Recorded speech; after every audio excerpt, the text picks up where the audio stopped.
There you go, fucking, Sean. You call this a fucking stream?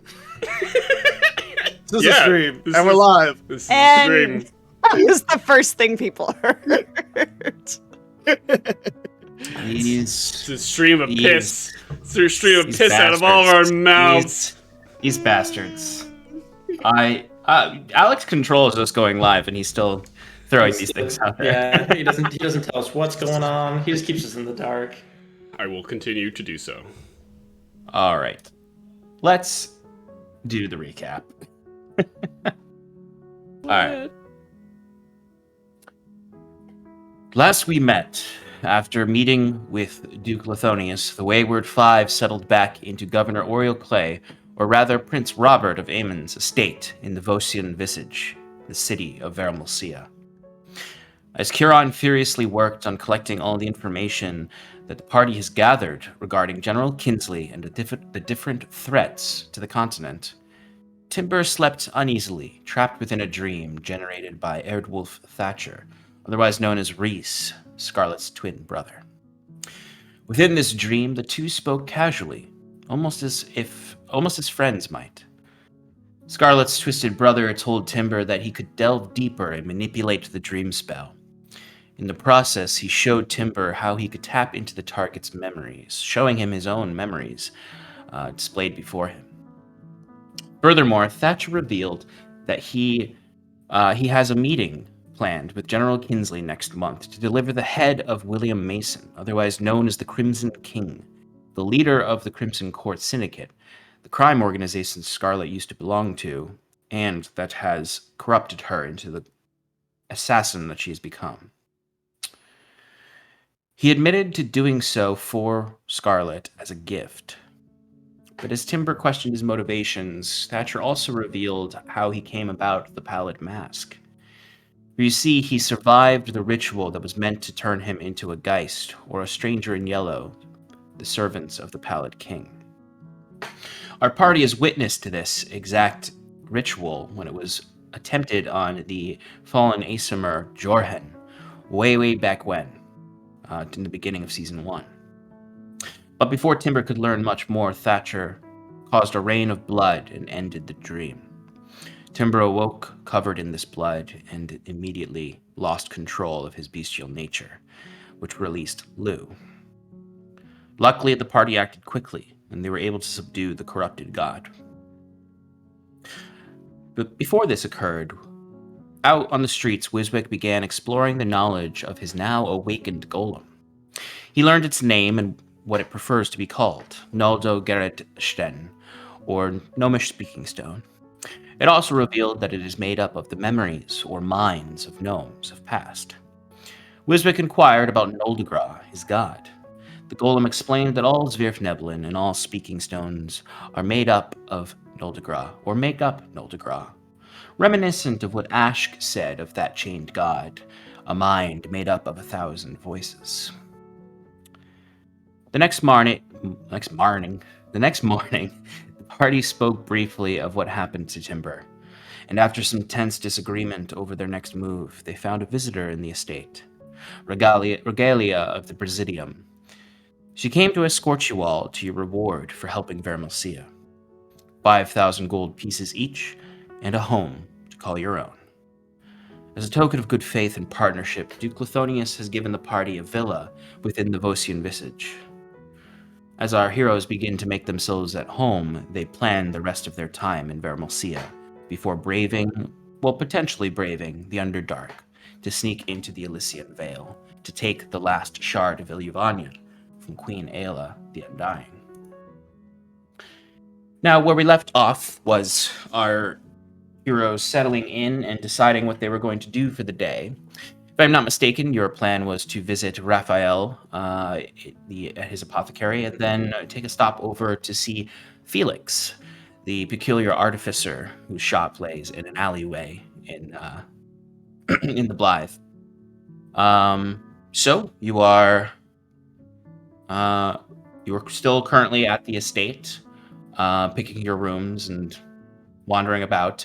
I believe, realistically, the last thing we did was Timber did go run off with 47 to look for some nooks.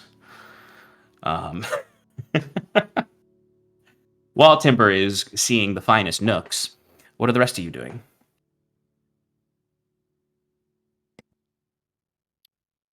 Oh, go ahead, Wizard. Yeah, I'd say Wiswick's probably just like cleaning up and organizing. Like, I know Huron was working on the gardening, so maybe he'll just like roam the hallways and like, dust where he can, light up all the sconces with some magical flames. Just do some things that make it feel more like at home until everybody's ready to go out and get some chores done. Okay. Is anyone doing anything specific, or are you all just gonna head out together in a little bit? Wait, this is this still the first day that Oh we've yeah, been here? we have not All right, not gone done past it. that. All right, No. cool. Well, then I am in my room trying to decide how I'm going to build bunk beds because that's what I want. So I'm not a carpenter, and so I'm trying to figure out the best way to do this. Maybe getting some metal to just like fuse things together because I can work with metal, but I'm just puzzling over that right now. Okay. So yeah, I guess you're just staring at the two old beds in the room, looking at them. How am I Back going to and stack forth. these on top of each other? Exactly what's Um, happening. Okay. Anything else, or are you all just gonna begin heading out? I know that Kieran, you're staying behind to work on the garden, correct? The atrium. Correct. All right. Okay. Sorry, I'm just looking up a particular note. All right, so you all gather, I imagine, gather in the atrium where Kieran is, or where Kieran and the Golem are working on the garden, to come together to head out to Raphael's. You would see that there is a gentle snow falling outside at this point, overcast skies, and quite chilly, although it's quite warm within the manor itself. Temperature controlled here, it seems.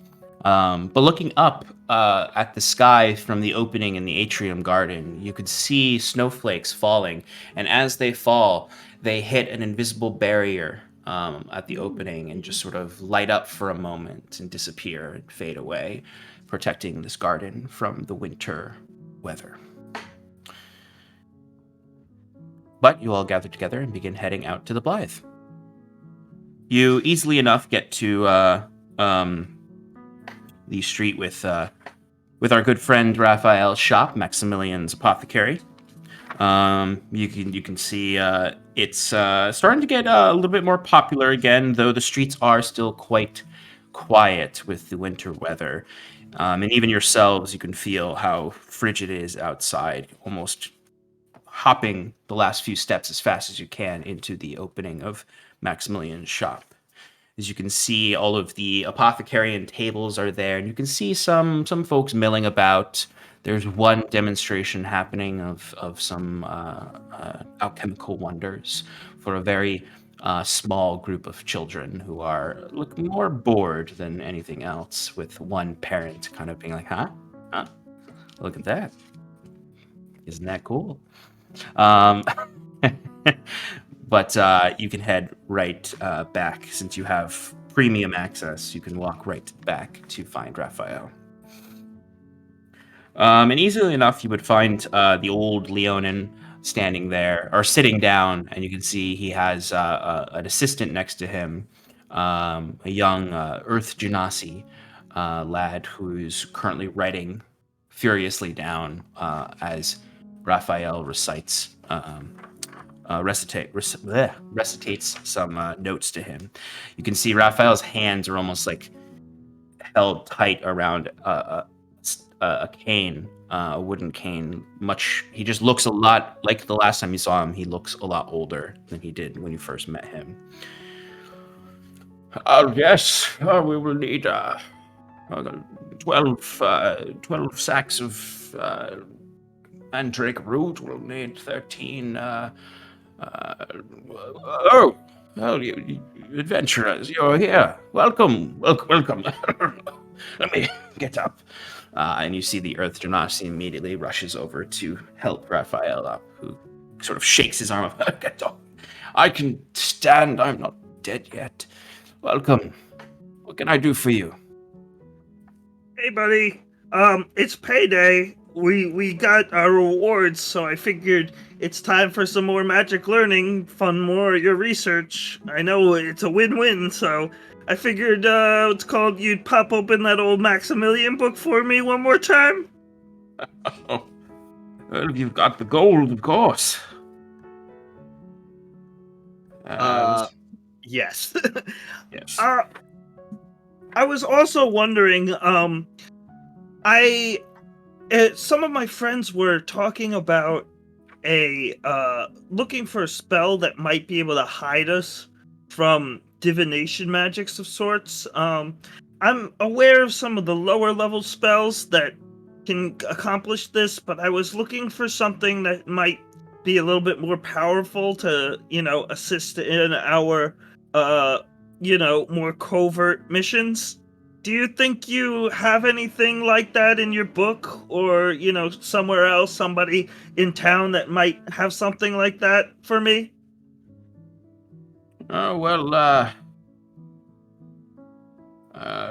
You see, the books of Maximilian largely have to do with conjuration spells. Less so in the divining arts. There are potions in the books for certain concealing effects, but they're not usually from the more powerful divining eyes. Invisibility potions, those sorts. But if you're looking to conceal yourself from even the most extraplanar of eyes, well, there's a very rare type of potion that I don't believe I've got the recipe for. You're much more likely to find those sorts of things in spell books and amongst the more complicated artificing, but when it comes to alchemy, I'm not too certain we have the recipes here. Well, if you do find something, I'm happy to help and offer my services and, like I have promised, the labs for testing. Hey, that's more Timber's kind of deal. I'll see what he thinks. Yeah, maybe we'll try some alternative courses there. But I'd still be interested in that book if you don't mind. Oh, well, certainly. As I attested to last time, the price increases for each spell that you research and spend time on. I believe you've already researched 2 of the spells of the journal. Being your third, I believe that will be 2,500 gold pieces for the next spell. If I buy 2, can they stay the same price? I believe I could potentially allow that. It would cost you 5,000 gold pieces to research 2 spells. That's like the amount of money we earned, right? That is exactly the amount of money that I heard through the grapevine that you received from the Duke. I'd imagine that Sarathil's there as well. It's like, perhaps any chance, Wuzwick, when you're finished with that, I may have a look myself. I feel like this whole time of me coming into this new realm, there's plenty of new magic to explore. I would love to see what's in that book as well. Of course, I have the coin for it. I send a message to Sarathil, and I'm like, Dude, this guy has been wringing me dry for money for so long. Please don't pay him anymore. I will make copies of the spells. It's fine. Well, of course, he didn't hear any of that. So, well, of course, if you'd like access, first time is 1,500 gold pieces. It increases by 500 each time you take a session with the book. Wait, it's 1,500 to just look at the book? It's not just to learn the spell? It's 1,500 to essentially copy the spell down. Oh, okay. So I can browse through it and see if there's something I would want first. I'm not just paying him like 1,500 up front. Yeah. It's just a spell book full of summon pigeon. No. There's a list. Wiswick Great just spell. chose to roll for it whenever he looks into it. He could just look at all of the spells, but Okay. Wiswick, would you like to roll again? Um, Obviously, you re-roll, and it's a spell you already learned from it. yeah, I was gonna say, is there? How many more spells are there? There are 9 spells in total available. I believe you've only gotten 2. You've got the Titan's Grip, and then the other one was the Earthen Clap. I believe you got. Correct. Yeah. Yeah, let's roll for it. All right. Let's see. 1, 2. Let's see. All right. So roll me a d10. It's more fun this way. In the meantime, you mentioned that he was looking even more sick. He's looking like he's Is he sicker or is he just older? He's just older. Like age is catching up to him rapidly. Oh, okay. He doesn't look like he's like sick with the lace poisoning. Mm-hmm. I got What'd you 3. get? 3. All right, Wiswick, you have learned. I think you actually already know this spell, so I'd let you. You already know Flesh to Stone, right? Run it back. Yeah, I already have that one. Yeah, go ahead and reroll. Is it like? I want the. Maybe I do want to read them because what if there's like? I feel like there's homebrew ones in there that I want to get. There are homebrew ones. What about a 2? 2 is the Bones of the Earth spell, the 6th level transmutation spell. Bones of the Earth. Yep, you cause up to 6 pillars of stone to burst from places in the ground that you can see within range. Each pillar is a cylinder, 5 feet, diameter 5 feet, and height of 30 feet. The ground where a pillar appears must be wide enough, blah, blah, blah. It has hit points, all that. Essentially, you could use it to launch a creature. You could use it to smash a creature into like a ceiling, or you could use it to lift yourself up to get to new heights. Cool. Could I not roll for the last one and just pick one of the homebrews? Now, there's a few of the homebrews that I do need to go back and find what they actually are. Okay. But the homebrews are Maximilian's Transmute Armor, Maximilian's Earthen Shield, and then Maximilian's Earthen Scythe. All of those sound pretty cool. Let's go with armor. Transmute Armor? Okay. I have to go back and look at what that spell is. I have it somewhere in my notes, but I'm pretty sure it's a way to debuff enemies' AC. Dang. Pretty cool. All right. So, those are your 2 spells. Thank you very much. You are going to have to spend the entire day in there with them. Yeah, I figured. Quick stop while they're talking, whatever. I walk right in the back, use the alchemy table. Yes, sir. I'm going to make a couple of potions. Well, I guess I have to buy a couple of vials. So, I'm going to do that. You want some help, Timber? Yes! I need assistance. I need my assistant. My Bunsen got burner.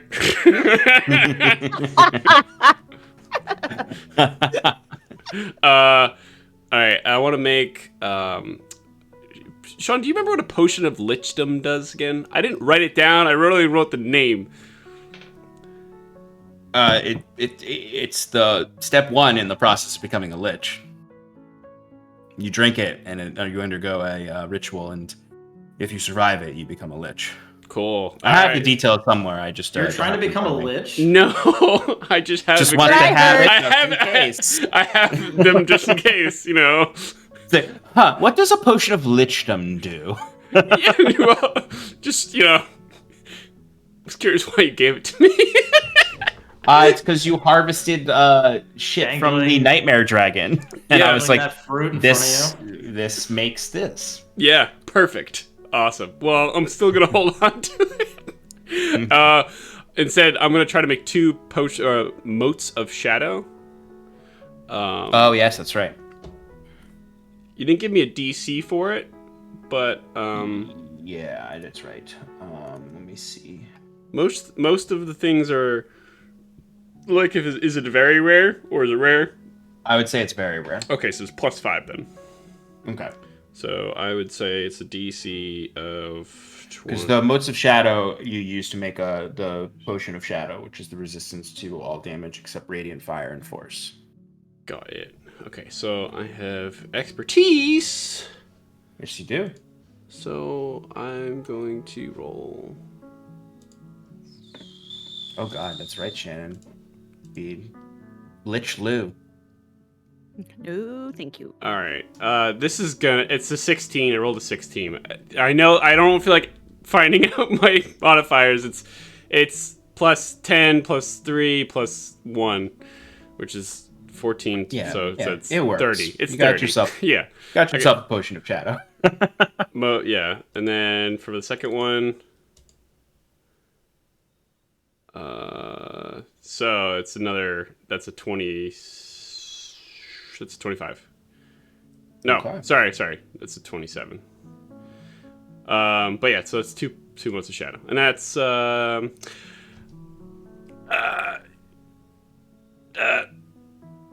Yes. Hmm. Hmm. Sorry, I was thinking about doing a homebrew thing. I don't think I'm gonna do it right now. Okay. So, Scarlet, you watch. Timber instructs you here and there to light a little bit more fire to get things going a bit more. Occasionally, just has you hold things with some pliers, using some of your smithing tools, even, and some of the things all across the lab.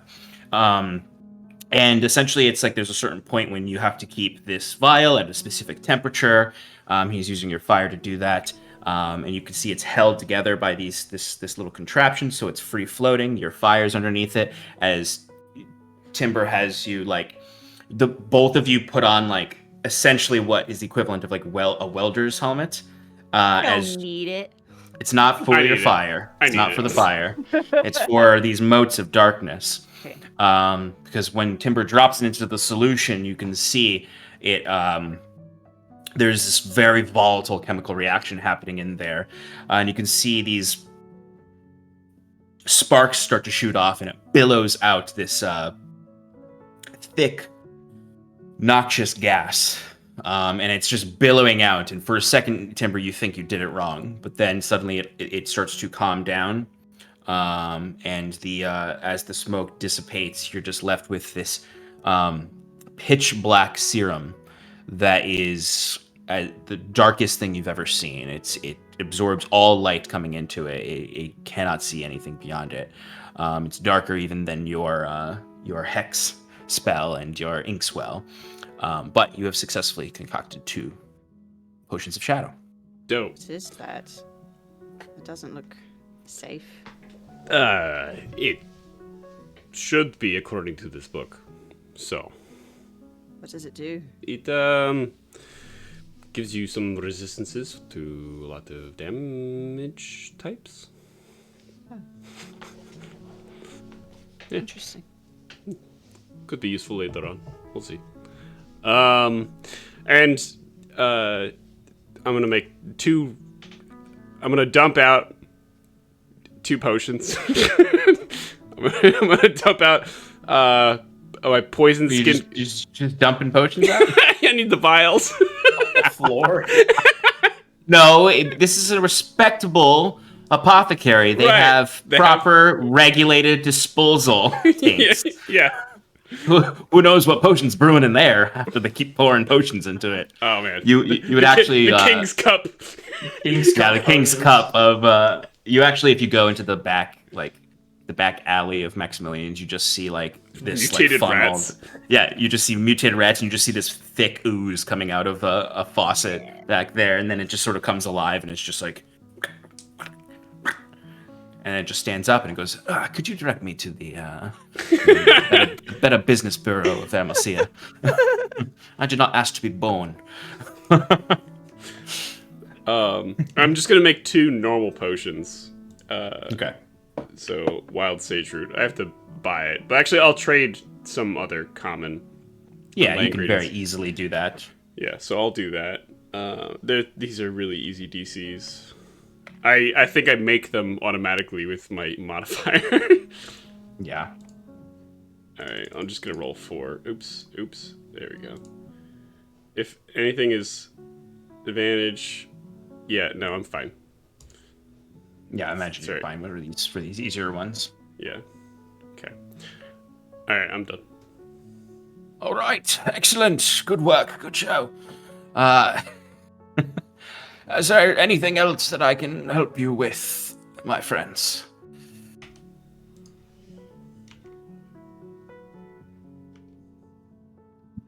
Hello? Hi. Could I get that sock back? You know, the one that we used for that one mission? Oh, where did I put that damn thing? Can't you just get it yourself, Wiswick? Just, Yeah, reach but I on thought that was through the and- exact property of the sock, its original purpose that the DM did not think you would do a bunch of other things with. Look, I can, but I just wanted to ask him first. I didn't want him to start thinking that he had a way to contact me without, Frederick, where's my magic sock? And you see the Earth Genasi is just like, Raphael, you never told me about a magic sock. Wiswick Hi. pulls the sock through the sock. Oh, good show. Good show. There it is. You're welcome. Thanks. I guess. All right. Well, I must be on now. I need to start working on some experimental potions with that the scale you brought me. My share of it. I'll let you know, good Sarathil, that we've contained the specimen from the Chromatis hinterlands and are keeping it locked away so that it cannot infect or affect anything of it, part of its surroundings. We will. I am arranging to have it be destroyed. Sarathil nods his head and be like, just be careful. I'm sure you heard of what happened in town the other week. Oh, I did, and I was happy to provide you friends with some helpful herbs for the medicine. And since I've stopped researching it, I do say I do feel a bit more spry. Dreadfully draining that creature, but a shame what happened to those folk. It's should have never happened.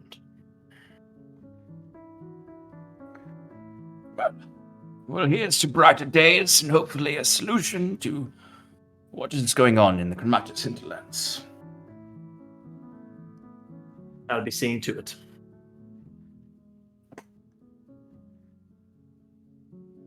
All right, well, have a lovely day. I've got work to do. And he shoos you off. As Wiswick stays behind because he has to stay there all day. And then there were 3. And the 3 of you step out into the somewhat busier streets now. Working on Timber's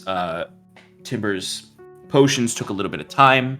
And you can see now that it's mid-afternoon, there are people out on the streets. You can see it's not snowing heavily. It's literally just a light flurry of dancing snowflakes, as you can see children playing out now, less afraid, and their parents a little easier. Their minds are a little easier to let them out to play now that you've taken care of the murderer that was on these streets.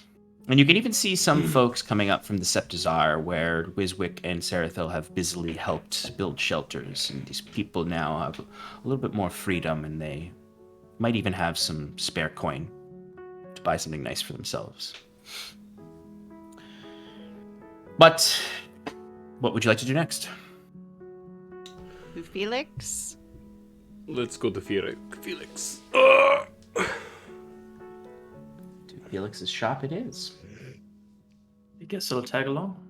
Who is this Felix again? He is a tattoo artist. He gave me all these, and he pull up my common clothes sleeves. I have one too, along the collarbone. Oh, magical. Oh, that's right. Magical runic tattoos. Mhm. Very, very interesting. What do each of yours gift you? Oh, well, Makes me go ahead. no, yours is shorter. I have a list.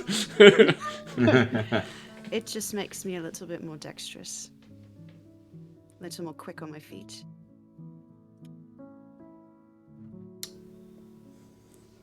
And This you, one, I don't know what Timbus does.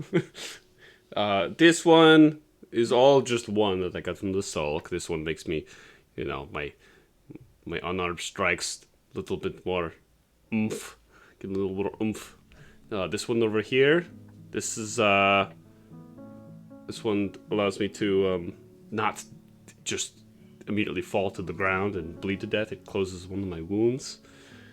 If my heart would start breathing or beating, not breathing. My heart doesn't breathe. And then this one, gives me resistance to necro.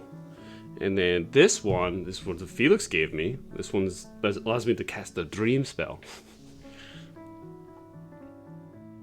quite an assortment of abilities you have. Well, yes, that's why I wear these common clothes, because I'm covered in tattoos. And I want more. Sarathil? And I want more. They're so addictive. I have to say that the thought has never crossed my mind, but if there's some sort of ability that is worth gracing the skin, then perhaps so.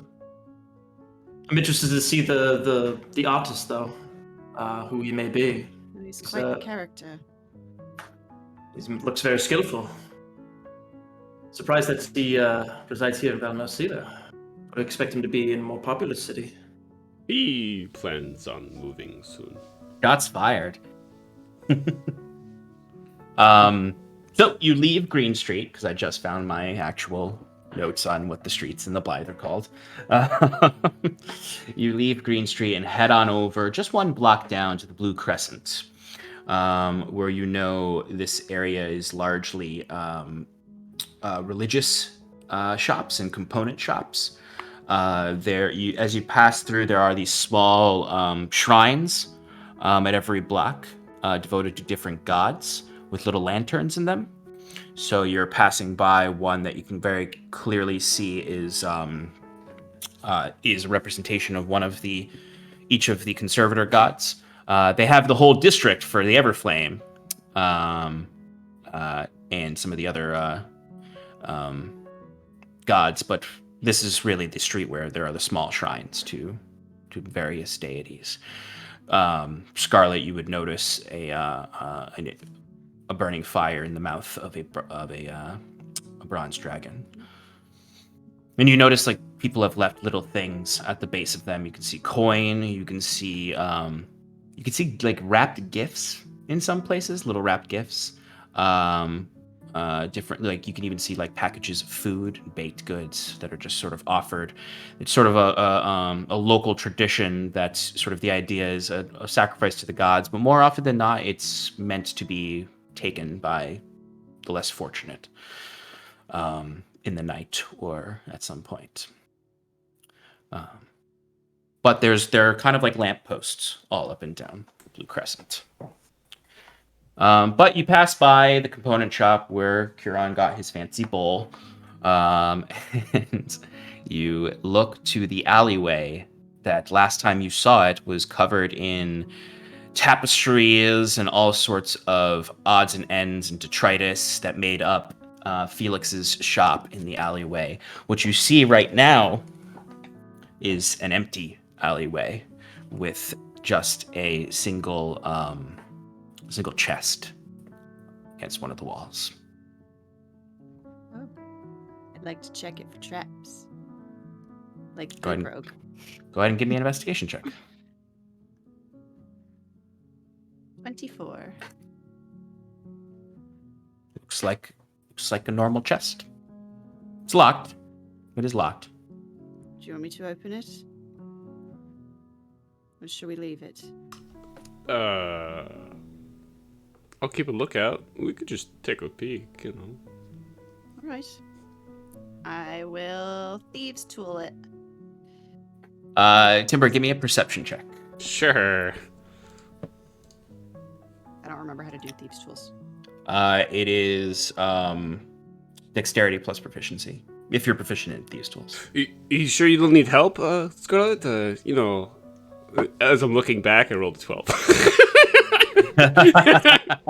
Batting your hand away. No. Sarathil, what are you doing at this time?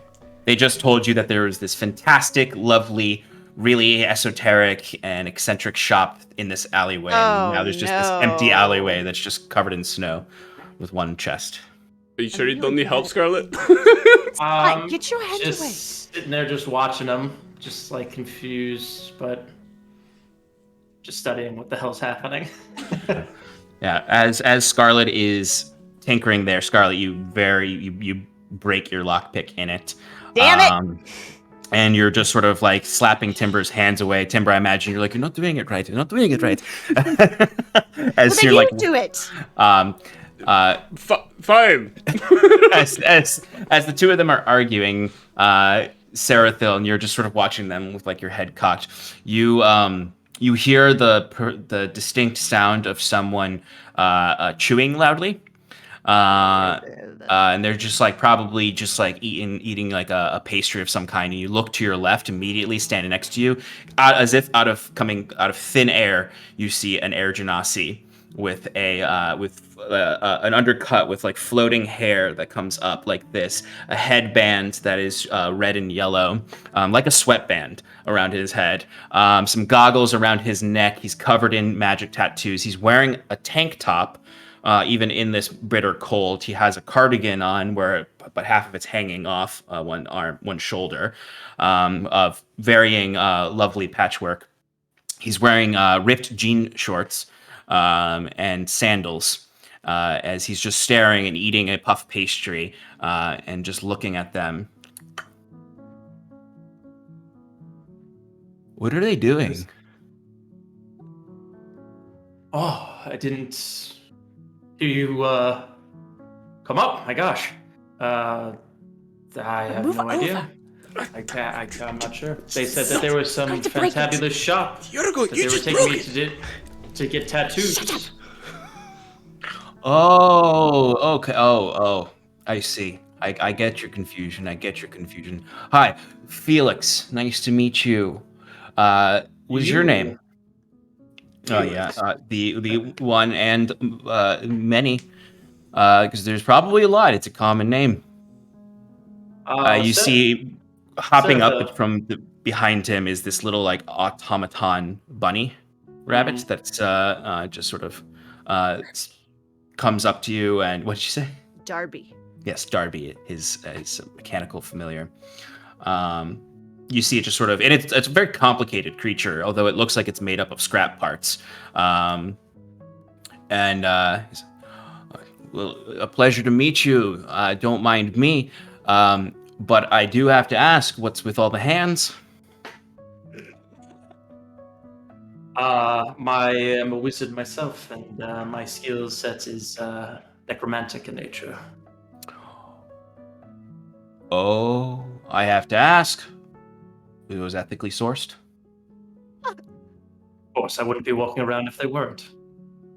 Well, even if they are, it's a bit strange to have a belt of hands. Don't burn me. But I myself am not a wizard man.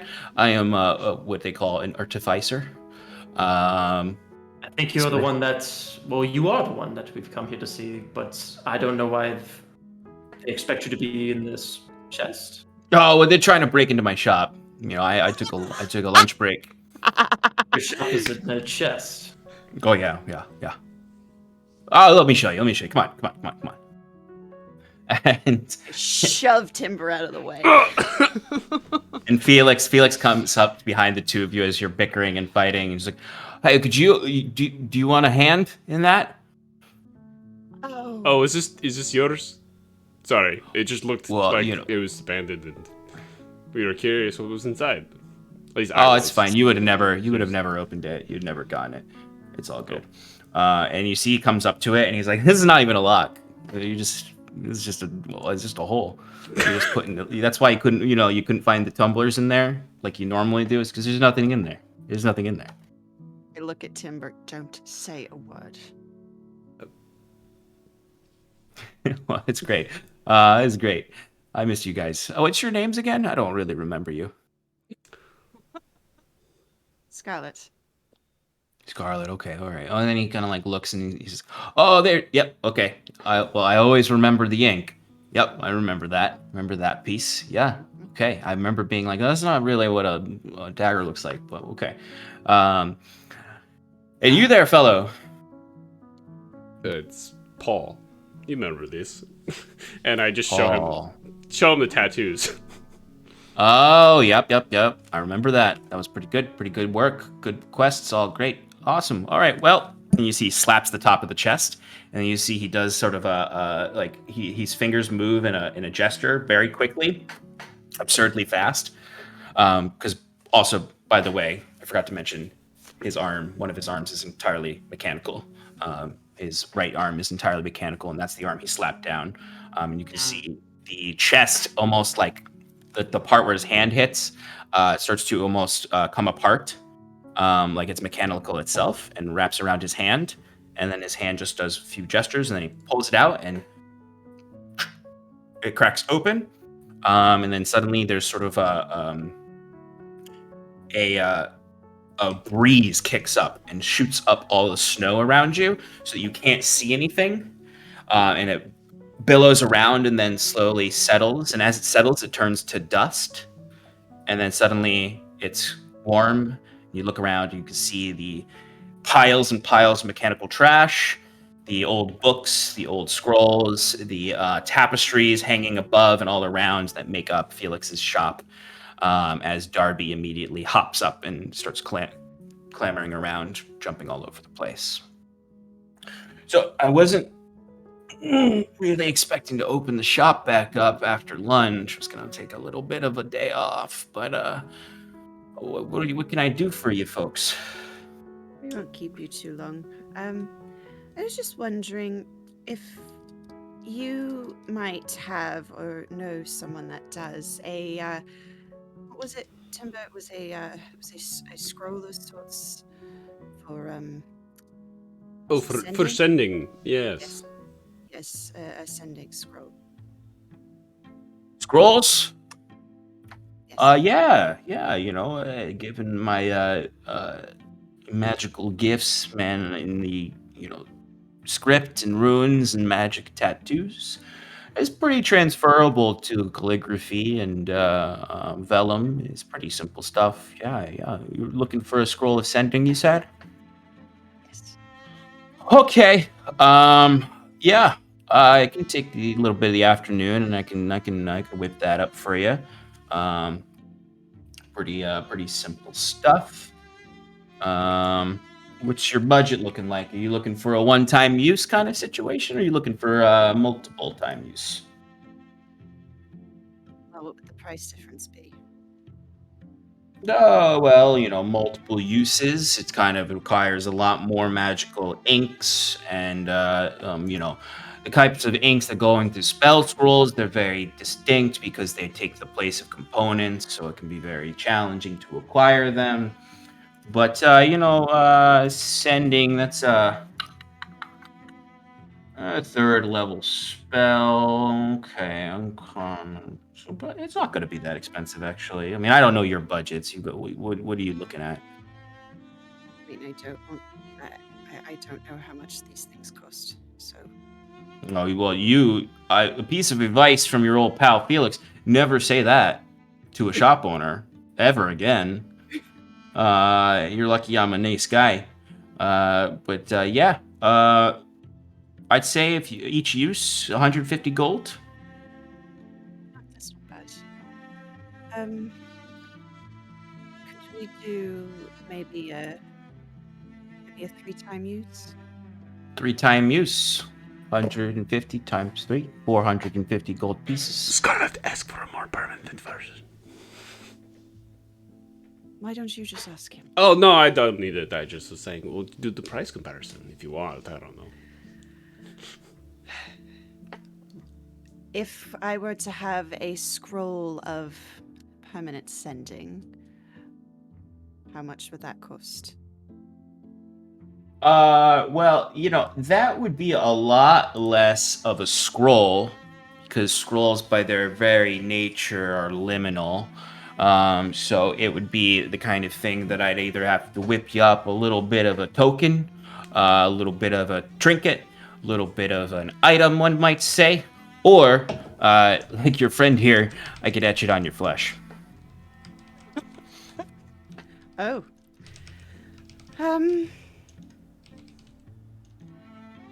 Let me think about it for a moment. Timber, is there anything you needed, Sarathil? Oh, yes. Sarathil, why don't you go first?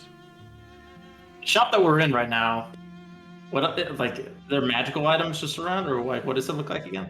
There is, so it's you're in an alleyway, and it's as if someone just put a bunch of tapestries up on the walls and above to create a little tent area, and on each side of it's like a little tiny desk workshop. It has this one magical lantern lighting it up. You can see there's a workstation, there's a tattooing station, there's just mechanical junk all over the place. Like any of it could be magical. And you'd also see against an entire wall is just a bunch of hanging prosthetic arms of various types. Yeah, I mean, it's the kind of thing where it seems like this guy's a bit of a tinkerer, and it's not so much that he's going to have a list of items, and more so if you have an inquiry, he can help make one for you. Gotcha. I'm actually just curious to know where you've got your trade for making these marks. It's quite a difficult process. Oh, well, it's been a long time, and I don't really always remember all these things, I got a bit of a goldfish brain. But, I learned it from some giants a long time ago. At least my first attempts at runic magic. I spent some time with some drow, some orcs, some Gwen, some other places. I remember I spent some time with the, I don't know if you know, is this the right place? Do you know? Cassians? Spent some time with the, I didn't really like it. They're kind of dragging me, my vibes down, but the Kieran, Dominion, and then, all over the place. Probably wouldn't know what those are, right? No. I spent some time. I spent some time with a what were they called? This one was real trippy with the oh gosh, I completely forgot their name. Virians or something. I don't know. Oh, I've been all over the place, but yeah, no, I learned my trade all over the place. It's been a long time though, but I like it here. Although I might leave soon. Not a lot of visitors anymore. People complaining about my shop in their alleyway. It's pretty funny, but also that punk keeps going around and telling everyone that I give bad tattoos and they don't work. Well, it's what you get for 15 gold. You get a bad tattoo. I don't make the rules. Was it like stick figures? Well, he asked for a skull and crossbones, and that's what I did. Did it have like a cross and like some roses on it, and then say somebody's name and like a page? Well, he gave me like, this is what I want written, and it's not my fault he misspelled it. Felix, how much would a tattoo of sending cost? How big would it be? Let's see. Cost-wise, I'd say it'll probably cost you around Tattoo of Sending. Let's see, third level spell. It'd probably cost you around 2,000 gold pieces. Always down for exchanges, also in trades. And I'm pretty damn good, so size, it's up to you. All right. What if I traded you this, and it's the only thing I can really get rid of, the Ring of Free Action. Well, let me see that. Okay. And you see he puts the goggles on and immediately starts to adjust them, and you can see like they keep changing colors as he's looking at it. And you can actually even see like in the reflection of the goggles, like when you change it to a certain color, the reflection of the ring lights up. He's like, oh. You see he bites the ring. And he just like pops the whole thing in his mouth for a moment. Okay. Takes it out and holds it out to you to give it back to you.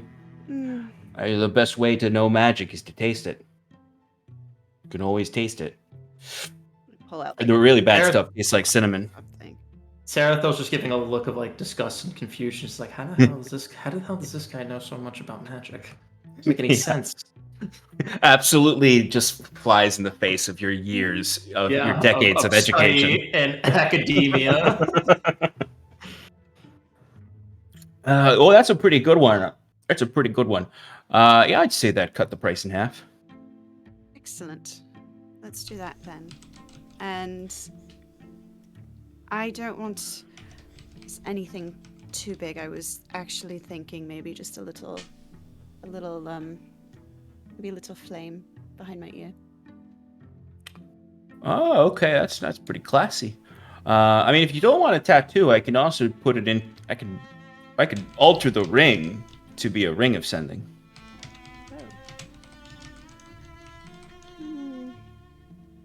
You know, I got all this shit around. It's obviously it has nothing to do with tattoos. I'm not just a tattoo artist. You know, I'm more than just that. I believe it. You hear a bunch of shit just falls off of the side as you see Darby has tried to climb up to the ceiling and hold a whole tapestry down. You see a bunch of snow comes falling down with it all over a bunch of his shit. And you see a flock of mechanical birds fly out of the detritus and start to zoom around the room. And he's like, oh, shit. Fucking. You know, if you ever are building something, suddenly it looks back at you with a sense of purpose and life behind its own eyes, just don't do it. Just leave it. I'll stick with the tattoo. All right, no problem. All right, here we go. Get in the seat. We'll clean it up and we'll poke you. Here we go. And you see he starts to get the ink ready and all of that. Yeah. Cool. It'll take a little while, but it won't take that long. It's a pretty small tattoo. But you will have a tattoo of sending. Yay. Once Make it an envelope. Make it. What'd you say? Make it an envelope, like an email symbol. I'm gonna say that it has 4 charges per day. At dawn, it recharges 1d4. Thank you. Mm-hmm. And Felix gets to work on the tattoo. And then you see he looks over, as he's tattooing Scarlet, he'll look over at Timber and be like, you know, man, I think I remember you. You do? Yeah, did you have that friend who was missing an arm? He was very uppity. He didn't want really your arcane... killing the vibes here. Yeah, your mechanical arm. Yeah. He really did kill the vibes here. He did. But I also... No, did you go see the person that I recommended to you who made this other tattoo? You like that artwork? That's true. I forgot about that. That shit's real good work. Real good work. Right. was wondering if you can make a modification to this one. I think I might be able to do that. We might have to go into my other shop to get that done, though. I don't know if I've got all the goods for that. How If you're do willing we to get do to some your traveling. Other shop? How quick will Oh, that be? you see, he because his chair is on wheels, of course. As he's like working on Scarlet while he's talking to you, and then you see he just sort of kicks off of the table and moves. Oh, unplug my headphones. He kicks off. I was hoping and- that Felix did that. he has headphones in. Of course he does. Yeah. And you see he just kicks the same trunk that all of this the illusion came out of. He's always right in there. Oh, do we just... I mean, when you're done, do we just... Yeah, I'll show you when I'm done. Alright, I'll just take a look at these pigeons. Yeah, it's very painful, Scarlet. Yeah. Give me a Constitution saving. Yeah, there it is. Good con. God damn it, not that good. 6. Oh, wait a minute. Wait a minute. Do I have any soul trinkets right now? Because I get advantage. I do. Do I have soul trinkets? Yes, I do. Yes, I do. We have the souls of the innocents. Motherfucker! It's a 5. So, 6. Oh, you get real sweaty and real uncomfortable, and you're very nauseous. Wonderful. But it is complete. It's going to take a little while to heal. Make sure you put this on it, and he hands you a little Lotion. canister of balm.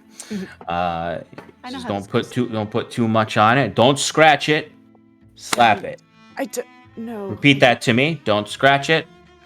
Don't scratch it. Slap it. I won't. There you go. You need like a day to make sure it's clean. Don't put anything on it. I Oh, had one no. before. I know how this works.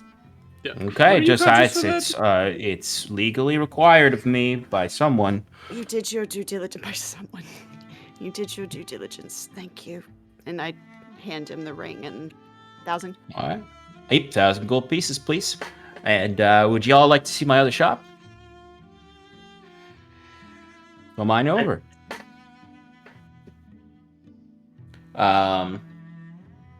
You see he kicks open the trunk, and very much like Fantastic Beast steps into it. And you may follow if you'd like. Mm-hmm. Are we going? I love this. Oh yeah, Timber is already right behind him. It's Timber just trusts him for some... He's like, Implicitly. yeah. reason. Yeah, Up to you, Sarathil's disgusted, but he's also like freaking enchanted by just like the level of magic that's happening here. So he goes in as well. I follow. Okay. When you step in, it is a stairwell that seems to go down and spiral until it opens up into a archway that leads into a large circular room that then ascends up 2 stories. There's mezzanine balconies where you can see all manner of different things. There's clearly between curtains and tapestries a library full of books. You see a place full of tinctures, potions, glass cases with trophies in it. You see there's shit lying all over the place still here. This place isn't clean either. You see there's just like furniture, detritus, just stacks of books, piles of old treasures. You see a huge like arcane guardian automaton that's just sort of like frozen in place in the back of the room. You see a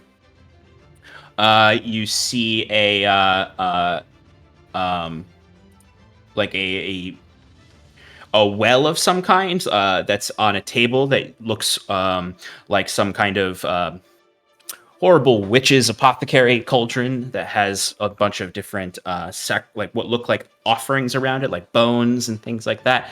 This room is splayed with every culture under the sun you could think of, artifacts and different purchases from across space and time. as he just sort of like wanders through it, and you see he just picks up a little clay mug off of a stack of books and starts sipping whatever liquid is in it. Who knows what's in it? As he starts to navigate through it, and he's like, "It's right back here. Come on, come on, come on." Shop? And you start to follow him through, and again you see like you're being like followed by these mechanical birds behind you that are hopping up behind you, and they're just sort of like looking at you and chirping these mechanical chirps, occasionally going up and nipping at your heels, pecking at your heels. Wiswick would have a field day in here. As he then leads you back to the opposite side of this room, where there's again multicolored tapestry that he pulls across, and as you step through that, you can see there's this like magnificent like arboreum, an indoor garden, where you can see all sorts of things that he's growing here, like that he grows for the different inks and whatnot. And you can see a pigment making station where you can see this like marble slab has these like tools for paint making and pigment making there, and you see all these vials of different colors labeled with what he used to mix with the oils to make it. You see he just grabs a bunch of stuff off of a shelf and then leads you through this tunnel. This place is impossibly large, it seems, and then into a back room there where you can see a much more well put together tattoo shop, where you can see posters, parchments all over the walls with different tattoo styles.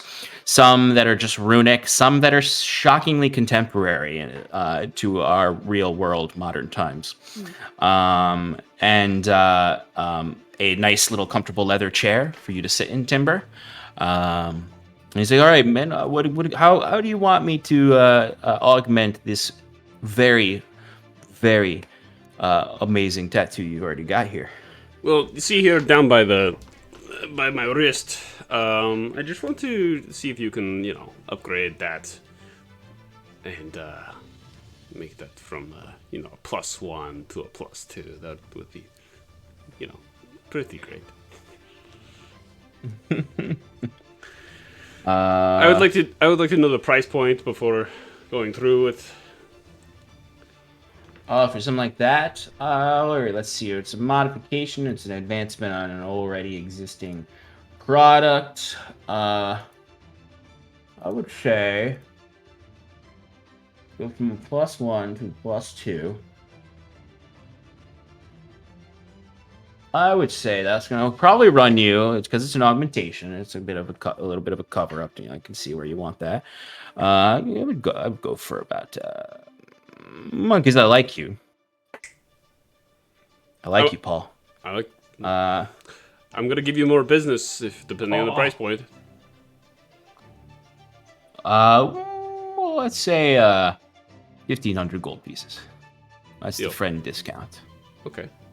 and it's an upgrade. How about in addition to that, this other section up here, up by the shoulder? Oh yeah, that's good stuff. That's Under good stuff. the That's good stuff there, collarbone. Yeah. Yeah. +1 like wisdom. Is that doable? I know you right under this other one, but. Oh, see, that's gonna cost you a lot more, Probably. even with the friend discount. Do you have a price point for that? Just out of curiosity. Well, normally I would charge for that about 2,000 gold pieces, but because you already got an augmentation that is affecting your what I imagine is your third eye, your openness to the universe, it's gonna be a little bit harder to infuse your spirit with a little bit of that essence, that extra essence. It's gonna be real difficult, which means it's gonna cost more and more materials that are going to infuse into your soul. How much are we talking? Oh, we're talking at least 4,000 gold pieces. Okay, all right, I'll barf on that. I also accept exchanges, like I've said. It's true, you do. Still not. And worth it. favors. But I don't know if you're What? ready for that. we Kind just of. became friends. Yeah. Oh, we're friends? That's good to know. I'd say now. All right, cool. I agree. Your reputation bar just went up a little bit, buddy. All right, cool. I might pass. I might come back for that other tattoo. You know, just gotta find out where you are. Oh, well, if we become Residing good those. friends, then I'll be able to let you know where I am. But we're just friends right now, so you'll have to Right. catch me when you catch me. But when we're good friends, hey, Hey, I'll show you the secret entrance. sounds good. I'd like to And get. because we become best friends. Oh, yeah. I have to keep buying from you. You know, there's a.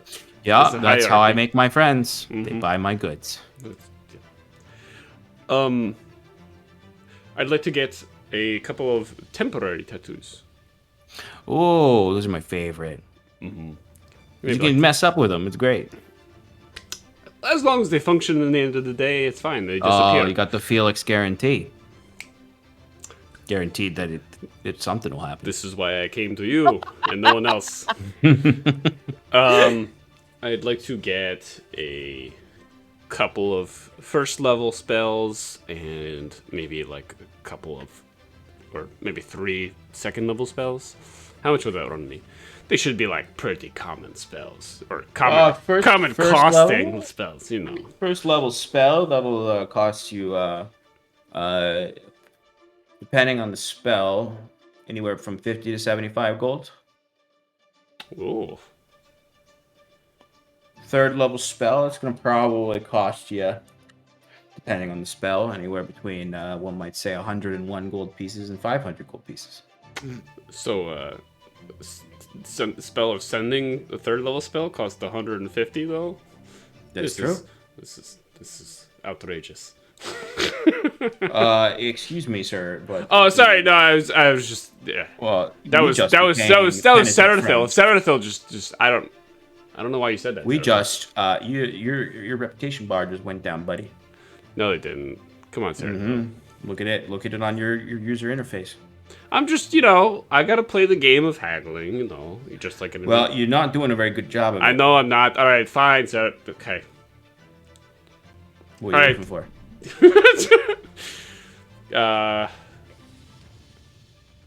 To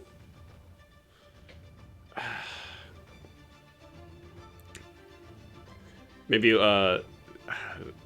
specifically I would probably want to get 2 healing words and second level aid and second level wrist pocket. These Ooh, I'm tattoos. a big. Actually, big I would fan of I the would wrist ask pocket. I would ask if I can if there what the permanent for wrist pocket is. I was just gonna say that would be a pretty good one for permanent. A permanent wrist pocket tattoo with we'll say 4 charges on it per day. That would probably cost you I'd say 500 gold pieces. Deal. Oh, you got it, sir. I will have to tattoo it on your wrist. Don't make the rules. That's fine. I do make the rules, but I You don't do. really. You do. In here, you Darby, do. Darby makes the rules. And you can see Darby is hopped up next to you and is currently chewing on what looks like a golden carrot. I might also throw in another second level spell. Not permanent. So permanent for the wrist pocket wrist, whatever. And then another temporary, other than aid, is Gift of Gab. Okay. All right, the healing words are $50 a pop. The second level aid spell, that's gonna cost you I'd say that's gonna be 100 gold pieces. The gift of gab, that's probably gonna cost you, I'd say Like 50 gold, right? That's a pretty bad spell. Well, the way you're saying that. It's not really. It's really for flavor. It's gonna be 75 gold for the gift gab. All right, so let's put it all together. So that's the +2 is 150, and then that's 50, 100. So it's 200. 250, 500 for the permanent one, 750 gold pieces, sir. You mean 2,700? Wait, no, it's less than that. Where's the 2,000 from? Right, because it's from the you said 1,500 for the. Oh yes. 2,002. I forgot about that. Yeah. 2,250. Yeah. Okay. All right, let's get going. It's gonna take a little while. Tap me up. Except these temporary ones are pretty easy. You see, he goes under a table, and you see he pulls out some this big sheet, and you see he starts to cut out certain ones, and you see he starts to wet a sponge from a bucket. I imagined it being like, you know, those like paper candies that you like rip off a piece of paper. Yep. Like he just does that, and then he puts it on the body, and then just like heat guns it. Pretty much. He puts the paper on your skin, puts the sponge over it, and then you can see he casts a few spells, and you see a few little lights come off of his fingertips into the sponge and then down into the paper as the water drips down and is infused with magic as well. And then he pulls it off, and you got these lovely little temporary tattoos, your spell wrought tattoos. But it'll take a little bit more time to do your wrist tattoo. Timber, do you mind if I go elsewhere while this is happening? Yep. No. Go do what you need to. I'm Yeah, don't take the wrong turn through there. You might end up in the. You don't want to run into the aboleth. No. Can the rabbit show me out? Darby's a bit of a trickster, so if Darby goes left, you go right. Oh, You see the rabbit just sort of, the ears kind of one ear flops down, and then it just immediately darts off. I'll see you back at the manor.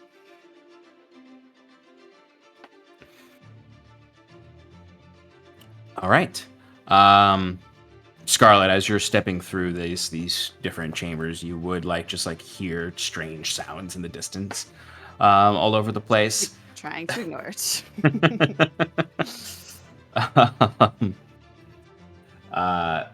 But yeah, you can easily leave. Sarathil, is there anything you want from, or are you just observing?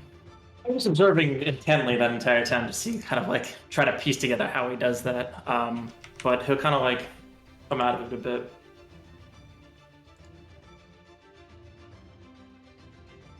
Aside from tattoos, would you be able to utilize this magic, let's say I'm asking, could you paint it on something as opposed to tattooing it on? Or maybe carving?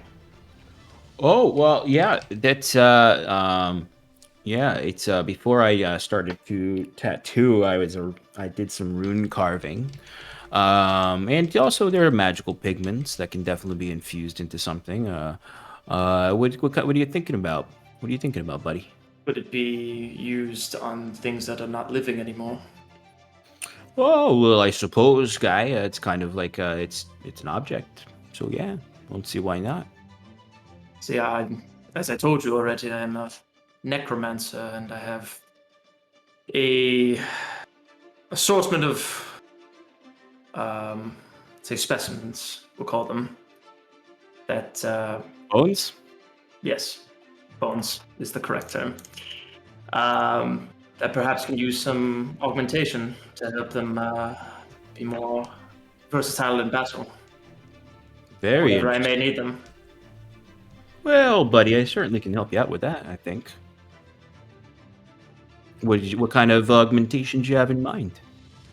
Given you said they're ethically sourced materials, so I imagine this is, the nice necromancy, if that's what you can call it. Yeah, I guess so, if that floats your fancy. Oh, I can vibe with it. Yeah. What are you thinking? Perhaps something that just as basic as making them, I don't know, more dexterous. Maybe make it just, I'm thinking of something, make it a little harder for them to get hit. And in the same token of giving them a little bit extra to hitting whatever they're needing to attack. Okay. You're looking for a little improvement in their abilities to survive.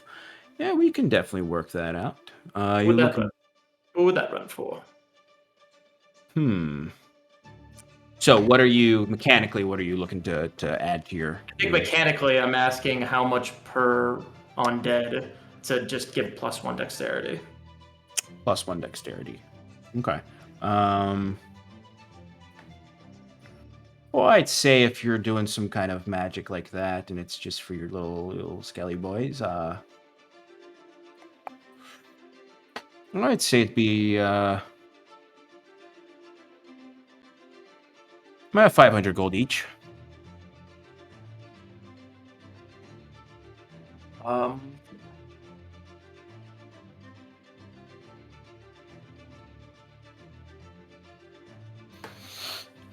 As he's doing this, you could just see he's just like, he's got this magical needle that is float, like the way that he does the tattoos, his mechanical hand hovers there as a tattoo needle is in the middle of his grasp and magically going in and out super fast into Timber's wrist. Timber, you can feel it on the bone if you can. When he mentions that, Sarathil will kind of look to his side where he keeps that gilded skull and just kind of reflect with it a bit, thinking that if this is actually a right choice. And he'll ask, this would just affect the, I guess, material itself.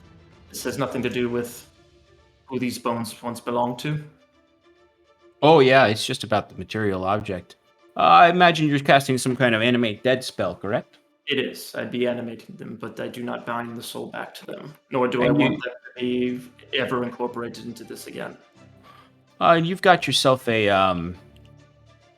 what do we call them? What do you call those things? A wizard book, right? Yes. Your little diary of spells.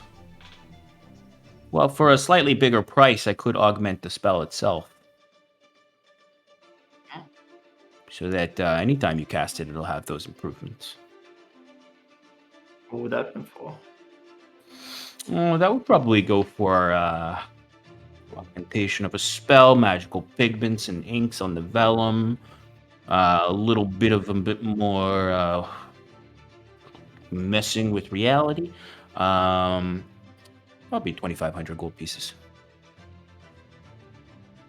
Well, seeing I was about to pay 500 per skeleton, and there's 8 skeletons. I think that's one hell of a deal. I'll take it. Oh yeah, well when you're talking about that kind of like per item charges, the a la carte as they say, it's about the labor there. That's really the cost is coming in. It's a lot of bones to etch. But one spell, I'll do it for cheaper. You got it. Makes sense to me. Okay. So he will, after finishing Timber's tattoo, he will hold his hand out to take some time with your spell book and augment the spell in there.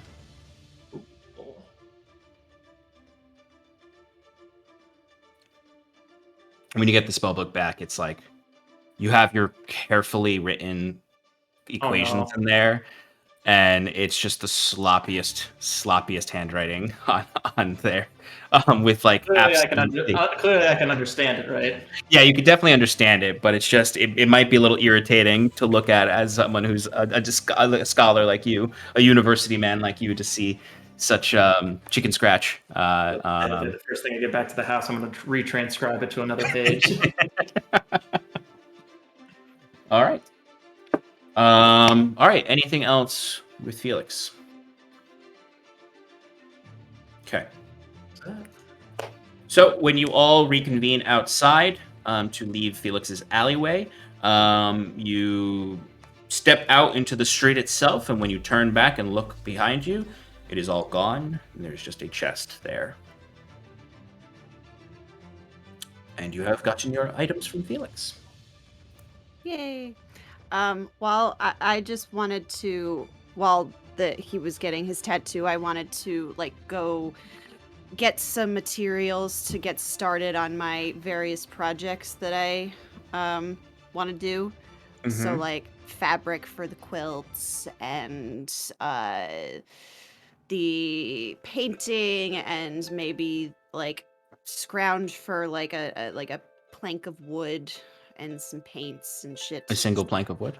Just like for I want to make a sign. So I just need single plank of wood. It's arts and crafts time. A single plank of wood will run you 1 silver. Oh man. Okay. How about some it's like that picture of Ben Shapiro walking out of the Home Depot with the 1 piece of wood, the 2x4.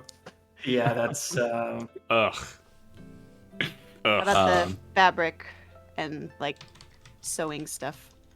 A general sewing kit. I believe. I say that would cost you 5 gold pieces for a sewing kit with the spools of thread and all the things you need. And painting stuff? Painting supplies.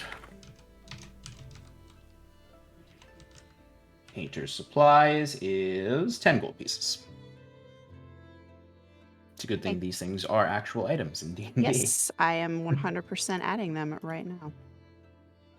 That have gold values that I don't have to improv. And the fabric, would that come with that comes with the sewing kit. The specific colors I want? Let's toss 5 more gold on there, because I imagine you need more than what comes in a simple sewing kit. Yep. For what I imagine you're doing. Yes. Yes. I can't find it in here. It's called sewing kit. Okay. Okay, that's easy enough. You can definitely get that on. You can head back to the Green Street where Maximilian's vials are, and you can definitely go to the same. You can go to the seamstress that you planned on going to order some new clothes. I remember you said. Mm-hmm. Just the one top. Okay, that is gonna go another 5 gold pieces because you're not getting a full set of fine clothes, just the top. Okay. It's a very, very nice tabaxi with sort of cheetah spots across their fur, with these really lovely amber eyes, and they have just like the absolute most beautiful flowing robes on them, decorated all over the place. Their shop is warm and fuzzy, just like them, and it's such a nice shop that it's you know how you go to certain stores that are fancy and like, would you like some champagne? If you want, you can get some champagne or a warm beverage. Hot chocolate. It'll cost you 5 silver. Okay. It's not complimentary. Okay. Haggle, it's too expensive. It's truly, and they're really only charging you because they're, as nice as this shop is, they are a bit classist, and they saw the clothes you came in wearing. Rude. Okay.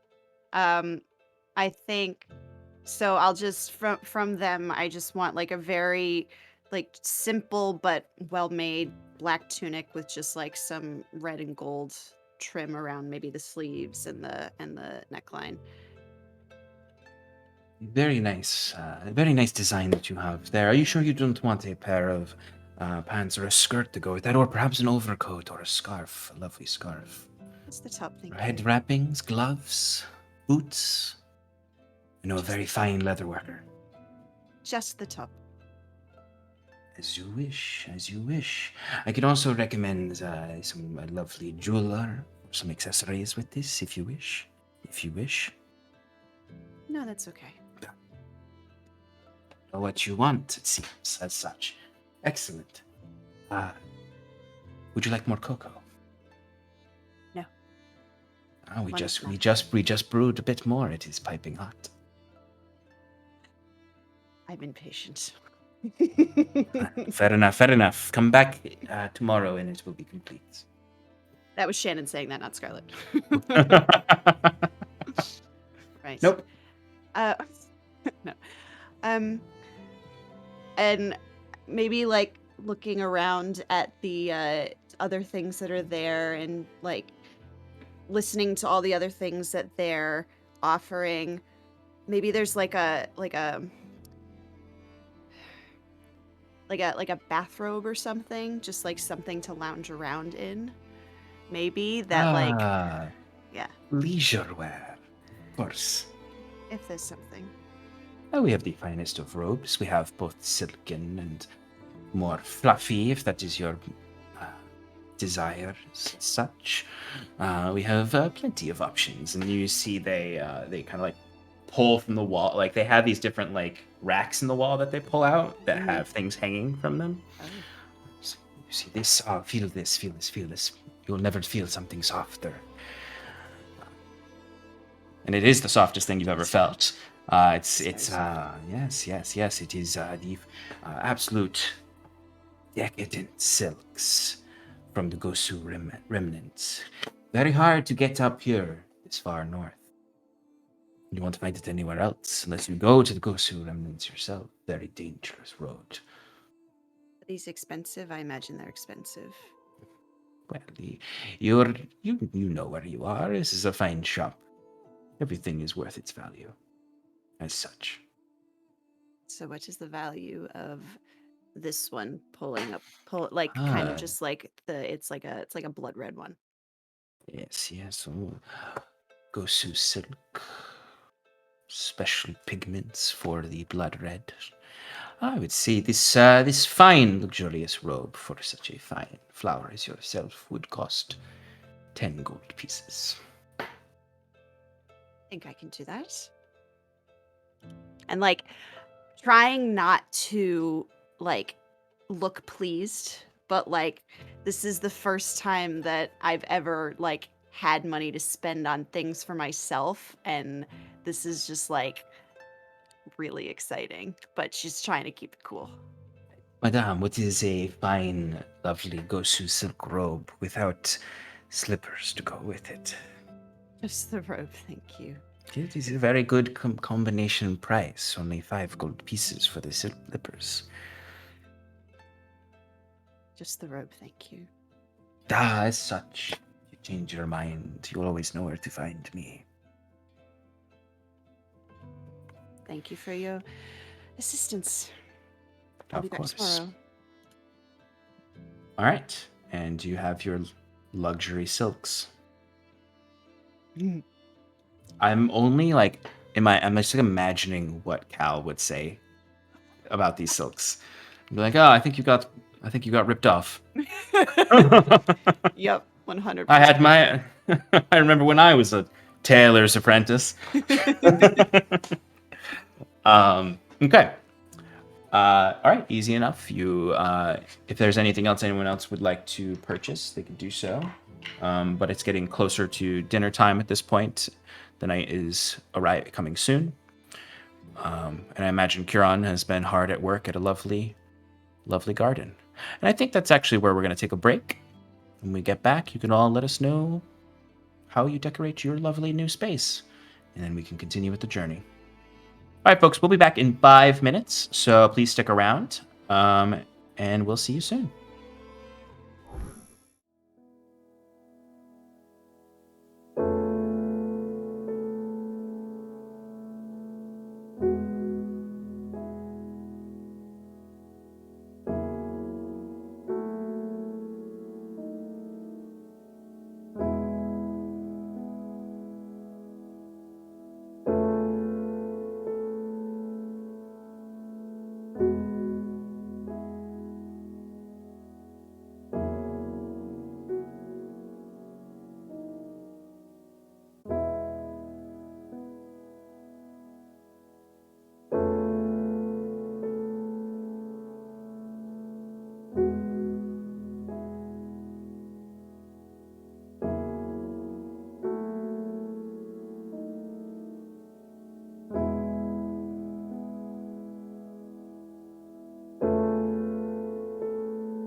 Going back, and you're on.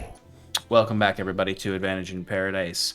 A couple of our heroes have just purchased some temporary tattoos, spell rot tattoos, as well as some permanent tattoos, and some augmentations to their weapons or their spells to empower them before the next step in their journey. And then they are now returning under the lantern lights of the Blythe, heading back to the Vosian Visage, up the hill to their tall villa estate underneath the stars that are just now coming out as the sun sets on the horizon. To return to find Kiran finishing up his gardening and landscaping with the golem, which has gone much faster with the golem's assistance. Wiswick has not returned because he is still writing and studying spells, but he will return shortly. But Kiran, what have you been working on? So I imagine when they return, Kieran's actually in like the reception area, and he's working on the fountain that's out there, and he's had the golem drag a few stone blocks from different areas where like outside in like the yard or something, and piled them up. And he started working on a fairly crude, because he is not a artist by any means. But you get the general idea as he's making a statue of the wayward five and friends. I imagine when they get back, he's just putting some of the finishing touches on Sarathil, almost as if he kind of forgot about him. And it's like, oh wait, I should actually probably have him in here too. But Cal would be in there. And you'd see some of their allies, like young Robert, McClear at the base.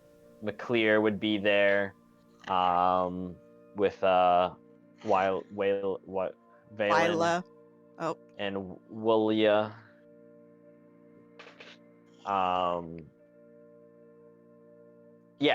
So there'd be, and he'd be like, and like knowing who these people are, you look at them and go, oh, okay, I see what you're going for there, Kieran.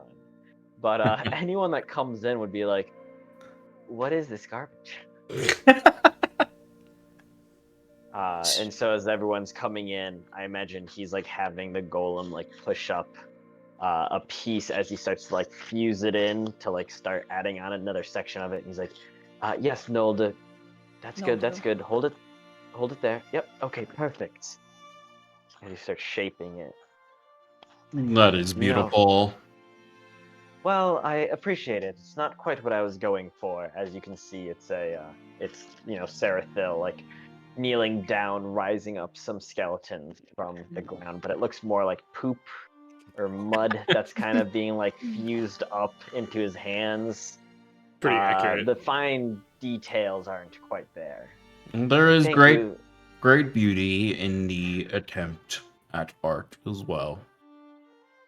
Wow, I really appreciate that, Mulder. Thank you very much. You're a lot more helpful than Wiswick is. Wiswick, Bill grew farlight, yelling Jedry Pedry, Yep. another Yes, rock. I know. Yeah. Has his strengths. Oh, by all means. Aiding others is not. Oh, hello, friends, Kieran says.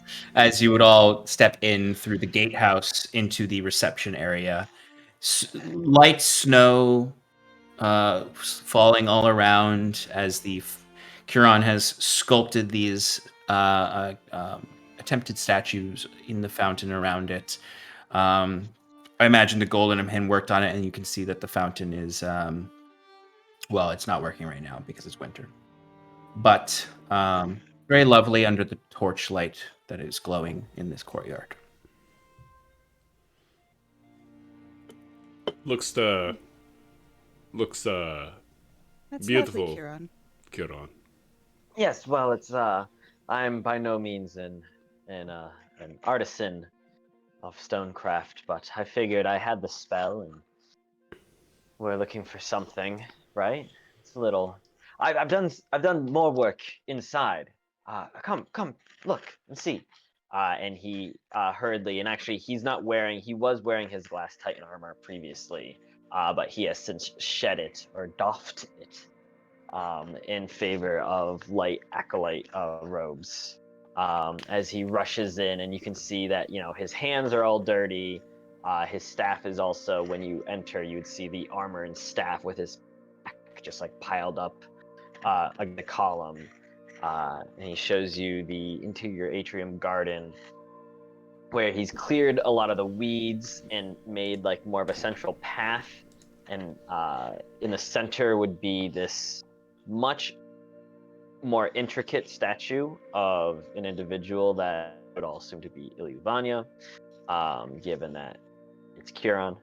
And in the back, you can see at the far end of the atrium, you can see little plants, the Tolwood Hama, that he started to plant, and he's pushed a little magical energy into it to have it start to grow. So it starts to climb up the columns and spread in that back area. But it's the statue of Ilyuvania that he's very excited to show everyone, as it's she's like in a scene where she has her hand raised up, and the arm is reminiscent of Eladra, the statue that you remember seeing there, where it's more feline and tabaxi, and then it changes into like a ripple into a Elysian woman with a long gown and a cloak of feathers, and her face is kind of masked almost. There's no defined eyes or mouth or nose, but if you look at it to the right light, it looks like there's something there, but you can't quite see it. And she's got long flowing hair coming off, and then in her hand is a little, you're not sure how he did it because there's no spell for it, but there's a little magical moon that's just slowly seeping purple fog. Huron, that's beautiful. Oh, thank you, and I did it all within a day. You must have been busy. I helped a lot. Yes, Noldo did assist a lot, and I appreciate it very much, he says, patting him on the arm. Noldo gives you a pat on the back that sends you forward a little bit. Oh, yes. Well, how was all of your adventures out into the city? Fruitful shopping? Yes, I'd say it was rather successful. Timber is walking around with his shirt off, his common shirt off, because he's got to let his tattoos air out. Yes. Some new ink. Did you see that? That precocious fellow. What was his name? Oh, Felix? Yes. Felix. Yes. Oh. He remembered you. Oh, did he now? I don't. He didn't seem to like you, though. Well, I didn't quite. I was like him leaving that either. part out, Sarathil. It's okay, Scarlet. I appreciate the effort, but for individuals like that, I understand his craft and trade, but I don't have to enjoy it. What have you got here? And Kiran starts to inspect Kaze's tattoos, and he's like, Oh, well, this one is this, Amplifying. and then, like, this one is... And then see these little, like, check marks over here? Yeah, that's, like, so I can cast this, and then this, and then this. Oh, very nice, very good. Yes, that'll be quite Not check marks. quite useful in our coming engagements. I got one too, and I'll show him the little flame that's behind my ear. It's for sending. Oh, my. You'll have the same ability as me in Wiswick. Very nice. I'll just... A word of caution. Having that access to communicate with anyone at any time, it's freeing in a way, but addicting. Kids these days are just always on their spell books, sending all the time, sending, and it's like a face-to-face conversation. That's what you really need. That's what really gets you going. Don't age yourself, Kiran. Noted. That wasn't me, that was Myas. I know you didn't grow up with sending, so, like, you don't understand the value of...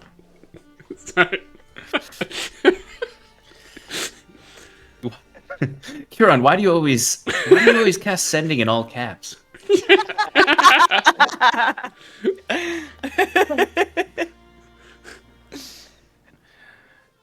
Okay. So, you admire this lovely atrium that Huron has so lovingly it's landscaped, stone shaped with the help of Naldo. I'd say it's around dinner time now, so you can sort of retire into whatever you would like to do for the evening tonight. Wiswick would be arriving shortly, probably within the next hour. Should we invite Robert for dinner? Kieran? I think that would be a wonderful idea. Yes. Here, let me. Actually, Scarlett, would you do the honor? Oh. Send him a little message and ask him to bring. Greens. friend I Ash. didn't buy any vegetables. Yeah, there's no food in the kitchen. So you want me to ask him to bring an entire meal? Well, no, just a platter. I'll go get the other food. All right. A dessert, maybe, or an appetizer. Right, yeah, nice hors d'oeuvre. And what was the first thing you said, Kieran? I missed it. If he could bring along our friend Ashk. All right. And I will put fingers to the flame and No, it's still healing. It's still healing. Just be careful. Yeah, you just it's like a fantasy Bluetooth. yeah. They're just like Exactly. Can you hear me? Can you hear me now? You waste all your Scarlet words. suddenly looks like a douche. Can you hear me? 25 character limit. I'm ready. 25 characters. Yeah. All right. Scarlet's first sending. Hello, Oriel. Doesn't count. Doesn't count. It does. Count. Damn it! I'm not sure I'm doing this correctly, but we would love to have you over for dinner. You have 3 less words left. That's it? No. Don't I? No, she has 7. She has 7. 7. Yeah. Okay. Yeah. You have 7 words left. Okay. Please bring Ashk and a dessert. Got 1 more word. Thanks. Damn, she said cupcakes.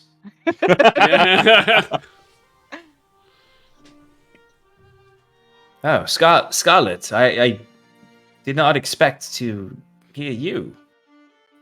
It's an nope. Nope. You can't respond. Yeah, I know. It's I suppose a lovely change.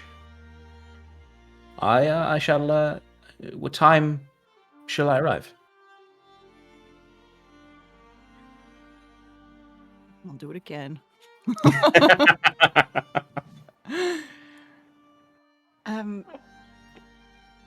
Shit! No, that one doesn't count. I believe we're eating around 7, and I'm still learning. What? I said we're eating around 7, and I'm still learning. Oh, okay. What'd you think I said?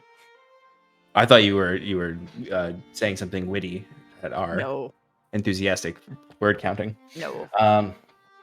It sounds lovely. I'll be there. I'll be there. Invitation has been accepted. I told him 7 o'clock. I hope that was all right. As it's That should be 6:30. plenty of time for Kaze to run out on that monk speed of his. Be right back. And And I know where the best butcher shop is. No. do you want to get some fancy stuff, or are you just gonna go to a normal butcher shop? Yeah, I'll probably get some fancy stuff. All right, then you're gonna go to the Orange Way in the Blythe. The Orange Way. Mm-hmm. And how is way spelled? Is it like? Never mind. Continue. It's like drive well, or way. the Orange Way is the street Oh, okay. on the rainbow streets of the Blythe. Okay. Their coffee shop on Blue Street. Hope there isn't a Crimson Court. No, but there is the there is the diner that Kieran almost died in when he choked on it. Oh, that's right. Oh my god. Scarlet, you saved my life. I mean, And he didn't save hers. Yeah. Yeah, Timber, you would go to the Grass and Bone Butcher, Ooh. where you can get some very fine meats of your choice.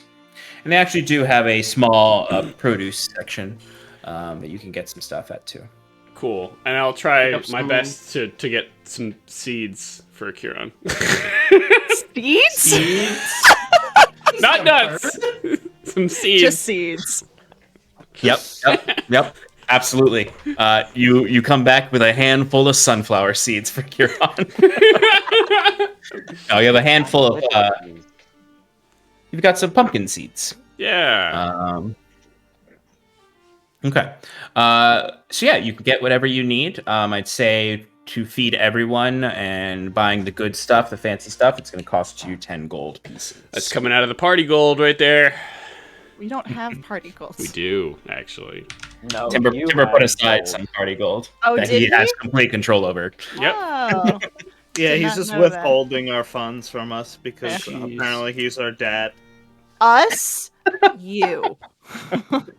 Thanks. Yeah, Clayton. Thanks. Just because I spend all my money immediately on spells every time doesn't mean that's not a wise decision. I'm frugal. She spent I'm frugal, so I can $5,000. spend all my money on spells. Okay, so Timber arrives back shortly with several bags of meat and produce to be cooked, as well as some sunflower seeds for Kieran. And you could begin cooking supper. Am I back yet? Yes. Gotta Yeah. cook.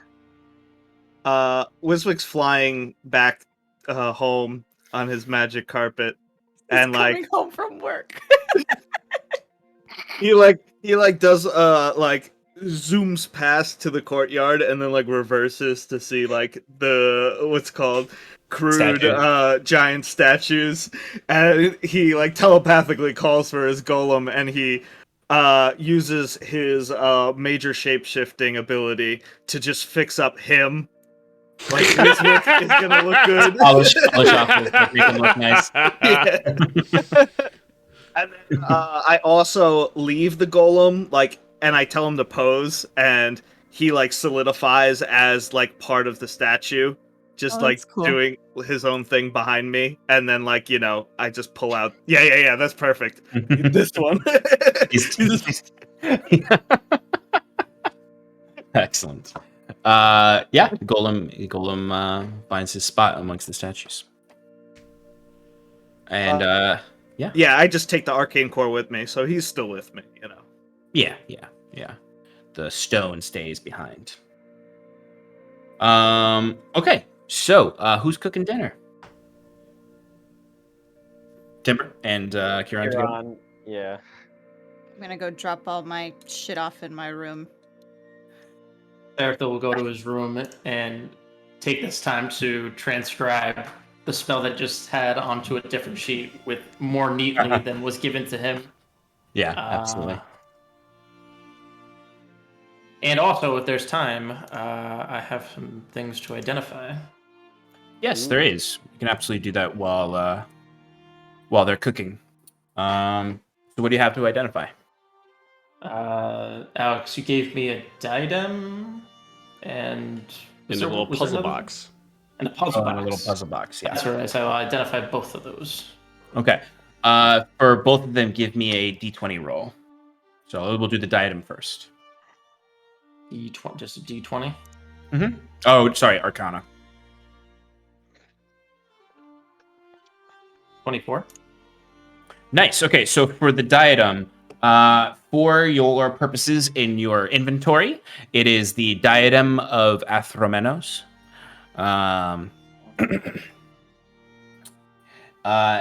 And you would also get it's a very good item. What does this Ye- thing do? You would also get, just for everyone's perspective, black metal diadem of twisting in the shape of a flattened helix adorned with the rare gemstone called anamendrite, which you would learn from your Arcana check about the rare gemstone. These rare stones are said to have mind-altering properties, and when properly harnessed, can be attuned to magical effect. The diadem has 4 charges. These charges can be used to cast the following spells: Detect Thoughts, Mind Blink, Mind Spike, Tasha's Mind Whip, Telepathic Bond, Telepathy. The diadem restores 1d4 charges daily at dawn. If you expend the last charge, roll a d20. On a 1, the diadem casts Feeble Mind on you. Ooh. Once per long rest, you can use the diadem to maintain concentration on 2 spells at once. If your concentration is broken, both spells fail and you take a point of exhaustion. You are resistant to psychic damage while attuned to this diadem. Dang, that's pretty dang good. Yeah, and awesome. The identify spell would give you a vision of this artificer and wizard working in tune together very carefully Felix. it's not Felix, to harness this anamendrite. And mostly what you learn is that anamendrite is an extraordinarily rare gemstone that grows on very rare rift clusters. Which are small little rifts that have some extra planar material that grow off of them. So it's not material is not from this plane of existence, and therefore it's in its non-refined state, which it's refined here. It's very volatile. This whole diadem is worth hundreds of thousands of gold. Oh my god. Yeah, because of the anamendrite gems that are in it. Okay. Damn. Okay. Stolen property, by the way. Oh, you stole this? Of course you Of course he did. From a crime scene. From a what? It's evidence. Oh, is this when you were in the... This is when you... Yeah! Okay. I don't know this, though. You don't know this. Yeah. Okay. And, alright, cool. The puzzle box, then? Go ahead and roll an Arcana check.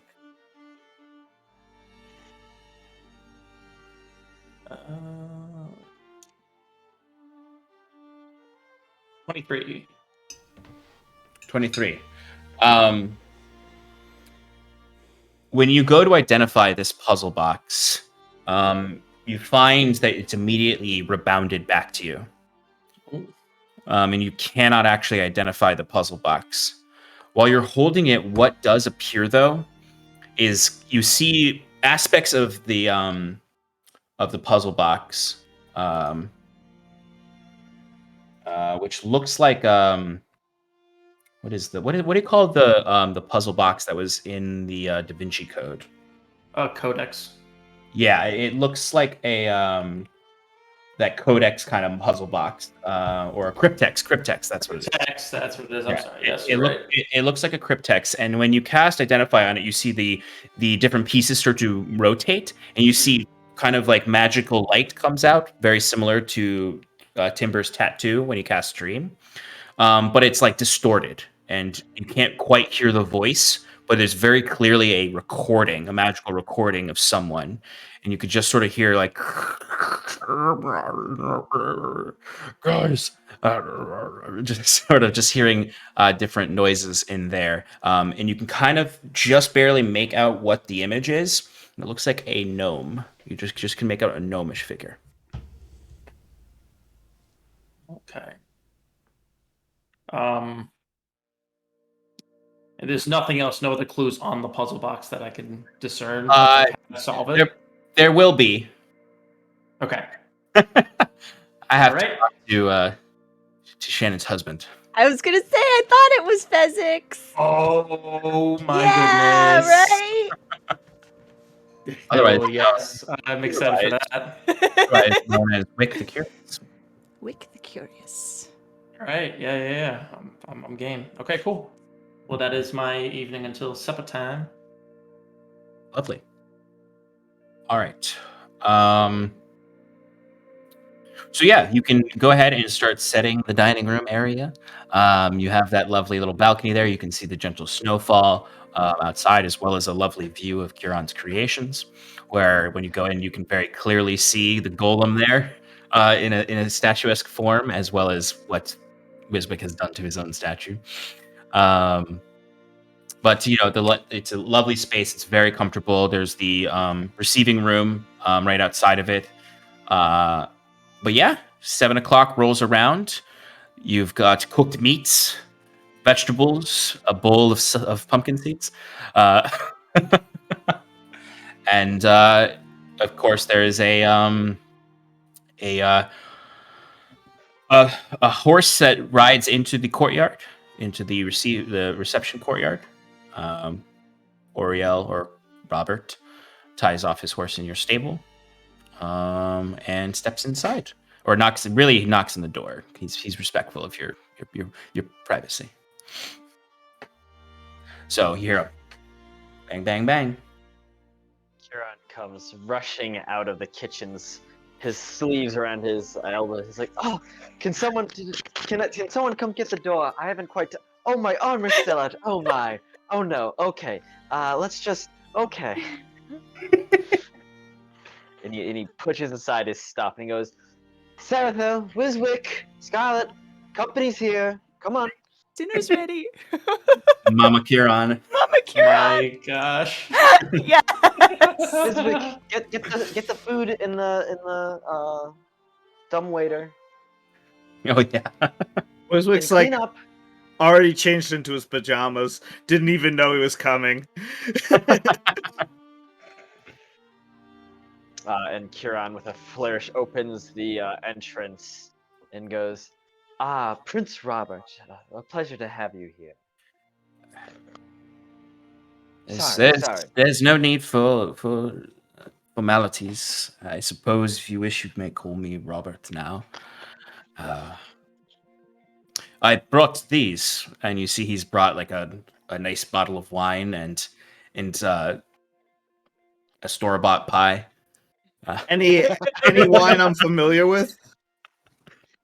Yes, it's particularly the one you didn't like from his wine cellar.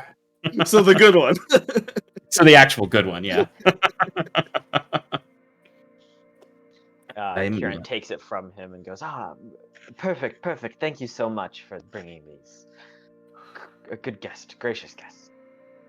Yes, a lovely estate you've been gifted here. Moving up in the world, it seems, Wayward 5. You're on. Yes, well, it was unexpected to be sure, and not quite what I honestly would have preferred as a gift from the Duke, but it's like shoulders kind of slump, and he just looks and he's just staring at the statue of Ilivani and goes, I think it was much needed for us. A few days to have a place to call home. Not that your state was unhomely, but... Oh no, it was quite unhomely. I personally don't like staying there myself. It's lovely to see what you've done here, and a place to rest your head that's not just the road or someone else's gracious hosting is a good thing to have. And if I heard correctly, there's a teleportation circle here, so you'll be able to come back whenever you please. Yes, of course, and I have plans to hollow the grounds here in the name of Livania, allowing myself to get back should one of our wizards be incapable for some reason. And then Kieran puts his hand up, the one holding the wine, and like to whisper in case they get into the drink too much, But I don't think Sarathil's really that persuasion. Anyways, please come in. Did you bring him? You see he looks back, and you do see you see Ash, but like Oriel probably was like, you can't go to this dinner dressed like that.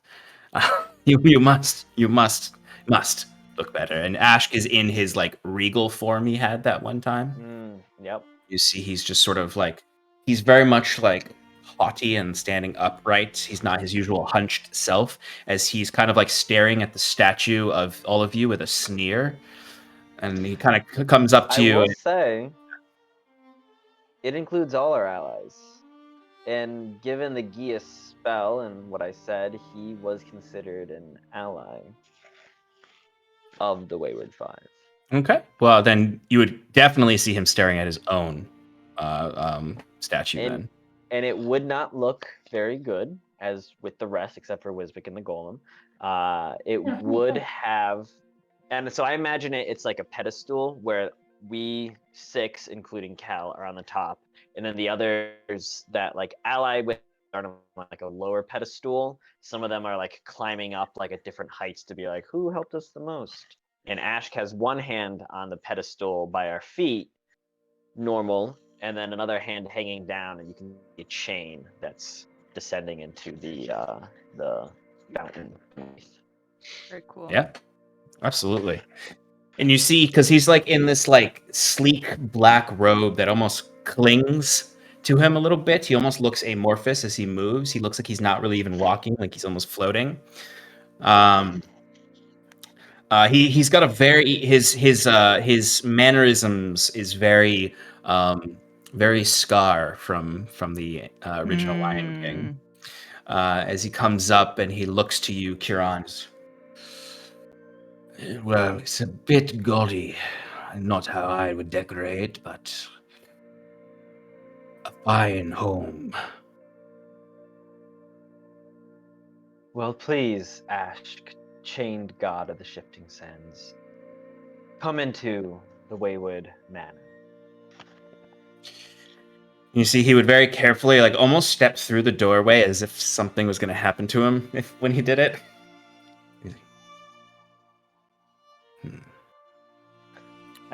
Well, thank you for your hospitality.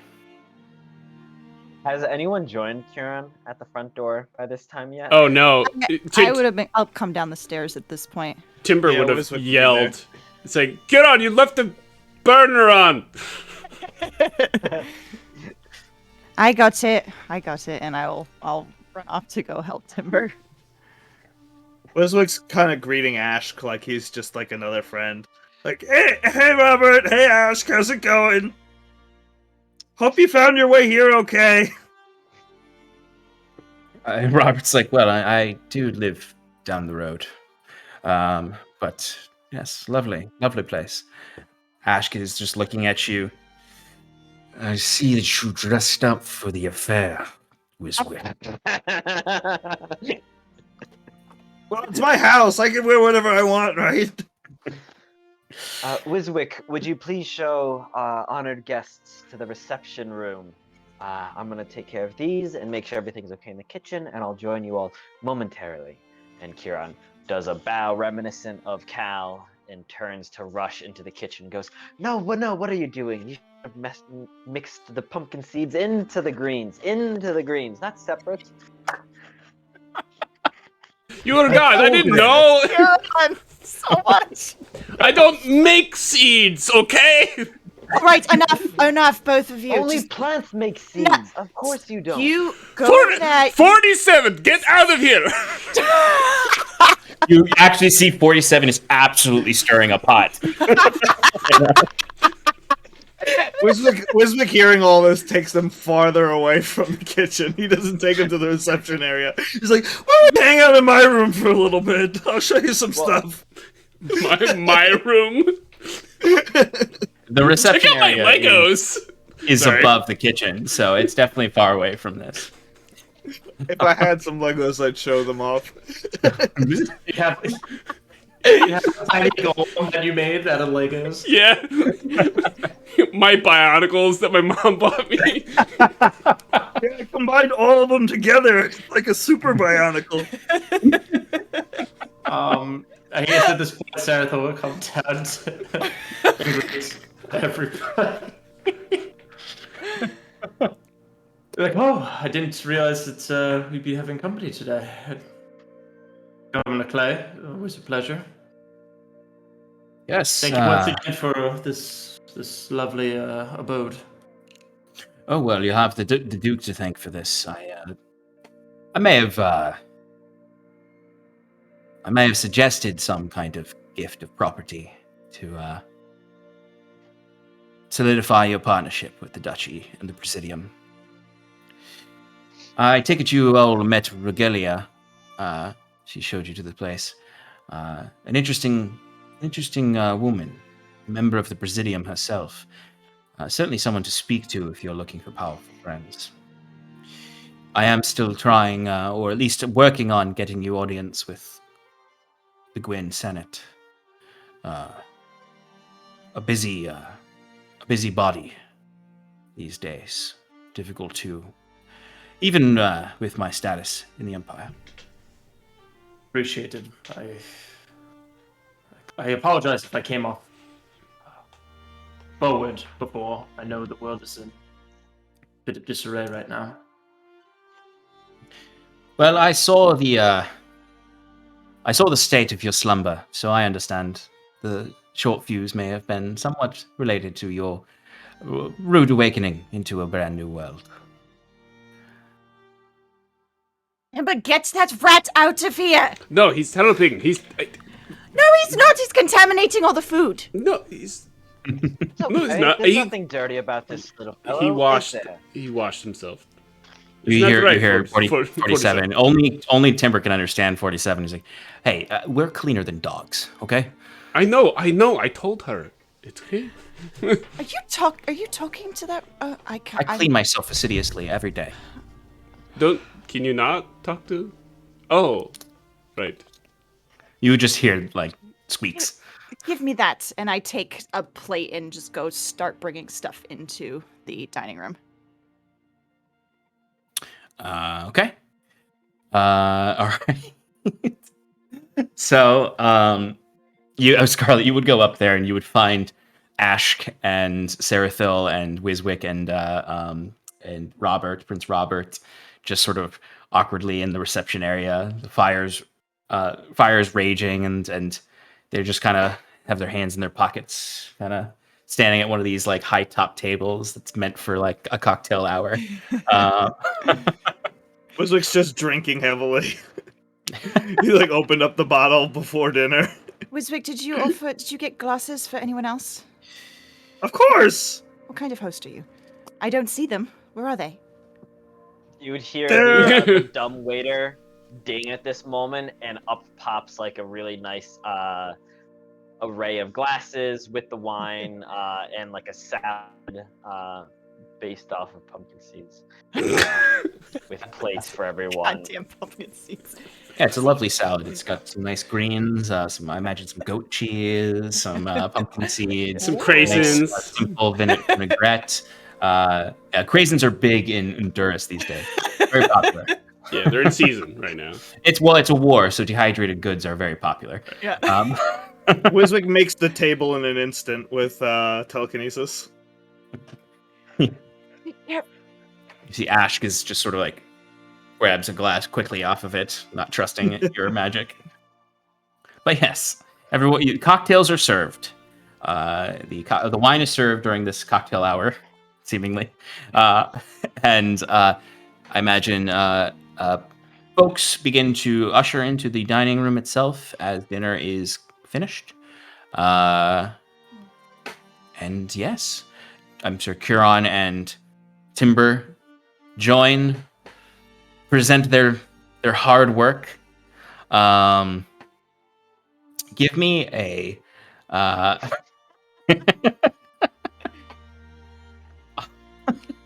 Performance? No. I'm trying to think. I imagine it would be like some kind of like. Survival. Dexterous, right? Well, I imagine it'd be like No. intelligence based because it's like about That's cooking. true. Maybe Yeah. like a not nature. Yeah. I'll say. I don't know what you're cooking. Yeah, If you're I'll- baking, it's intelligence. That's true. Let's say, yeah, let's go with just an intelligence check. And one of you can do it with advantage, or both of you can do one. Oh, I did. I rolled already. Okay. It's rolling. Really slowly. What'd you get to? 14. I got a 16. Okay. A 14 and a 16. That is pretty good. The food is delicious. It's not the best meal you've ever had. The best meal you ever had is probably that one that Emblem made. Emblem made you all. Yeah. Some Who? fine Just Gwyn. kidding, just kidding. She's on the I remember. statue. Yeah, she probably would be on the statue next to Robert. Yep. I wonder where she went. She's somewhere in the Gwyn Empire. She always said she wanted to go back to find her mother. She went south with Cal and Robert when they Yep. split. So yeah, the meal is delicious. Perfectly cooked meat. Lovely salad, as I said. Some, I don't know, leeks. I just But, want to note that Timber makes an effort to sit next to Ashk. FYI, just Okay, a little yeah, later. absolutely. All right, well, what would you like to talk about over dinner? Wiswick just starts going on about his spells until somebody tells him to shut up. Shut up, Wiswick. Well, that was quick. I got 2 new ones. They're so cool. I spent a lot of money, you know. Show us later. We have guests at the table. Yes, they don't want to hear about your spellbook. Frankly, we don't want to hear about your spellbook. Well, I kind of do, but not right now.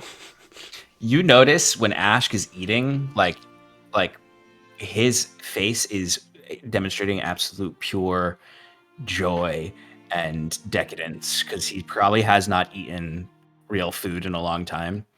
And he was probably eating like shit when he was in the storage closet while you had him there. So like you see, he just like will take like a little spoon, forkful of the salad. And he's just like, oh, and he's not even paying attention. He's just absolutely enjoying every ounce of this meal. Well, why don't we talk about our plans for where we're what our next step is? I know we were talking about visiting Alicia, and I figure Alicia, Alicia. Wiswick, Alicia. Kiran does not like when you misspell it. It's his Mispronounce it. hometown. Do we call you Wazwak? My hometown But- is. Wook. I I'll call mean, you. you get my name right. There's 7 of them, so I guess it wouldn't be much of an improvement if you called me Wooz Woo.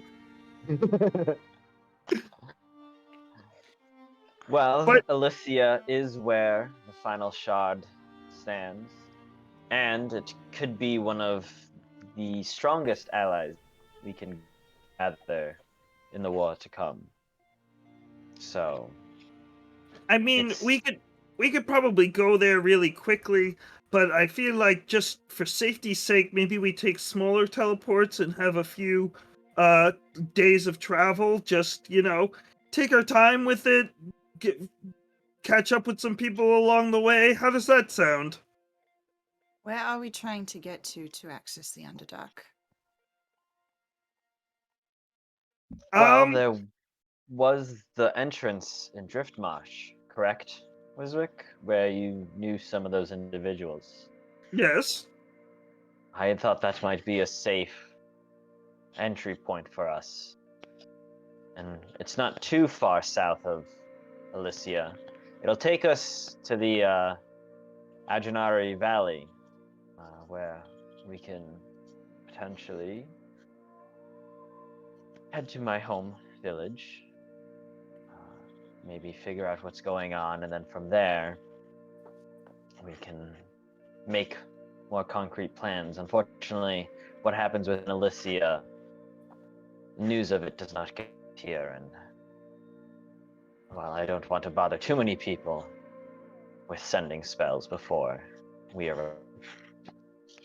Would it be in our best interest to, Wiswick, you could say yes or no. If we travel to Driftmarch, could we? I know you could teleport us wherever. Could you teleport us to your hometown? I don't. Is other towns in the Underdark? Is it towns? Community? I don't know. Are you if you're- nomads or are you? I don't know anything about you guys. Yeah, that's kind of by design. Where the Underdark's kind of a scary place. We don't usually discuss where I mean, like, the gnomes themselves don't usually discuss where they grow up in fear of revealing their location to the powers that be down there. So what if you kept it very secret from all of us, and then you just did it? Sure, Would that be? I mean, they probably you guys might not have the nicest welcome, but I could definitely do that. I've also been to As long as they don't Theris kill us. Moor, so I could try teleporting us straight to Alicia, There you go. and I think it might behoove us to not knock the hornet's nest directly, if you understand what I'm trying to say there. also I've only been there once. The teleport could go awry if I'm not too familiar with the location. So I figured just, we'll take baby steps just to be safe, so we don't get too off course. Sounds good. It's a cool spell and all, but I don't know. I don't have a lot of practice with it, so I figure we'll just, take it a step at a time. I was thinking maybe I'd show Sarathil those runes in Brackling Glen, and then maybe we can go see the dwarves. I'll bring some people along from the king. Wait, Brackland Glen? Yeah, remember I have a teleportation circle in that tower where we met that satyr guy way back. Wow. Why would you? Magic. Yeah, right, Mandrick. Well, I don't know if you remember that one time where I touched the big black spire thingy and got disintegrated and reintegrated into a different location where there was like this cool stuff, and I was explaining it to you, and it probably went one ear and out the other. But I believe that we fought the Hydra. Yes. Yep, And yep, it was you got it. underwater, and I thought we lost you, and I was very sad, and you came out, and then you were like, played it off like nothing, and I was angry. Yes, I remember. Yeah, I'm not gonna lie, it hurt a lot, but we're way better, cooler now. Like, we're way more equipped to going down there.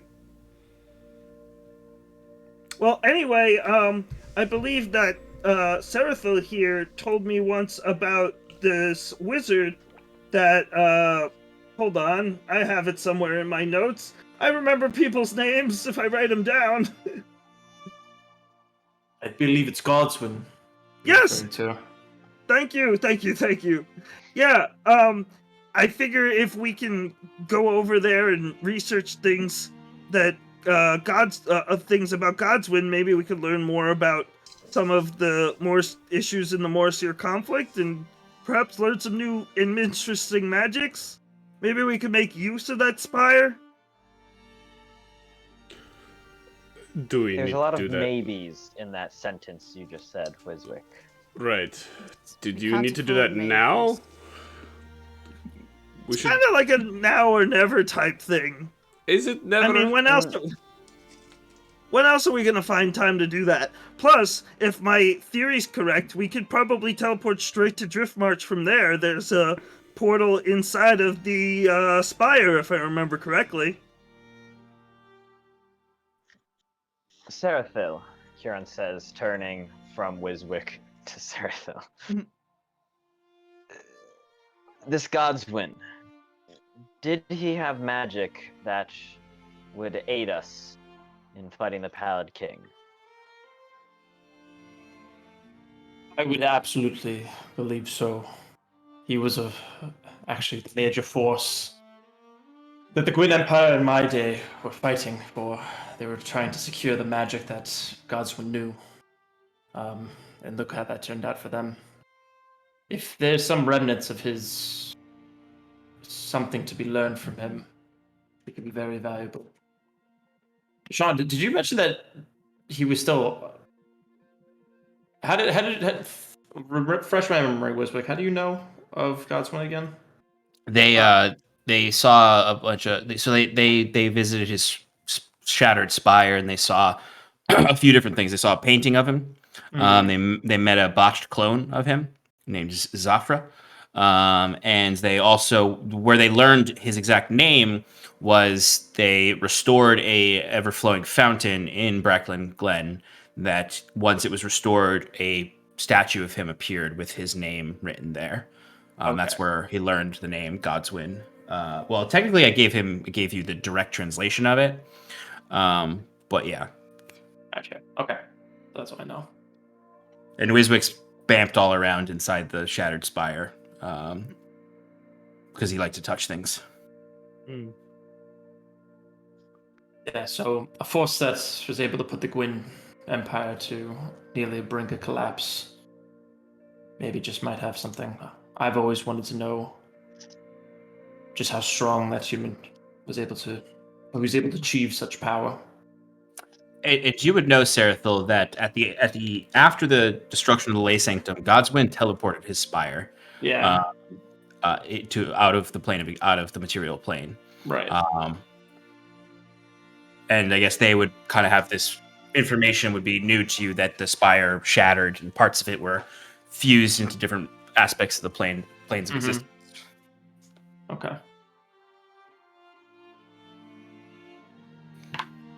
Well, this is all very interesting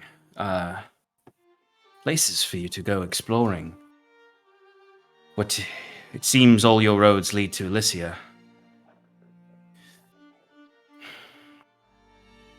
Well, it will be sorrowful to part ways with you for now, but I can continue the work you need here in securing the Gwyn Empire's support for your endeavors. Robert, you're welcome to stay in that extra bedroom while we're gone. If you prefer the couch of the other estate, that is. This place does certainly have feels more like a home. And We've only been here for a day. Wondrous. I may take you up on that offer. Besides, someone will have to look after the place while you're off adventuring. We don't expect you to do that, though. Oh, I'm not going to do it, but All right. someone will. All right. Well, we appreciate that. Thank you. You just offended him.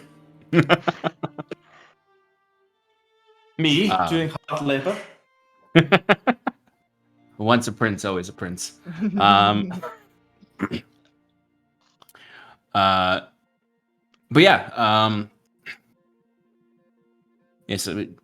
Hopefully, by the time you return from your endeavors in the north, I'll have secured some level of support from the Gwyn, and I suppose I'll be doing a lot of work with Lithonius on securing the border and using what you've given us about Kinsley to do what we can there.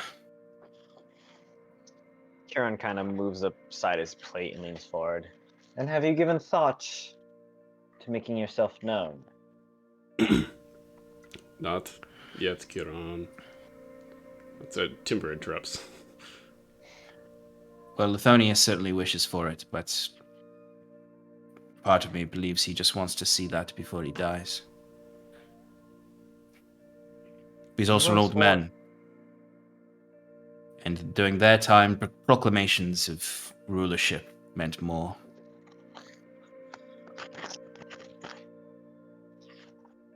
You had once warned me about martyrdom and seeing what happens after you're gone. Yes.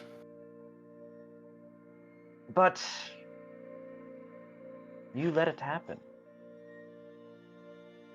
You allowed this narrative of Prince Robert's death to be written by Kinsley and those who sought war with the Gwyn.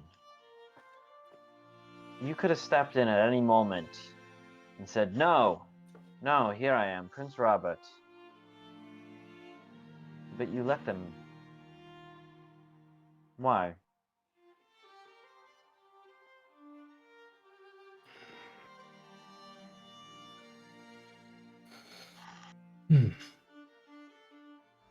I suppose in my years within the Empire, and the education they gave me, I suppose it never crossed my mind to claim or to interfere. And I suppose I chose to be blind to what was happening in the Quintarchy.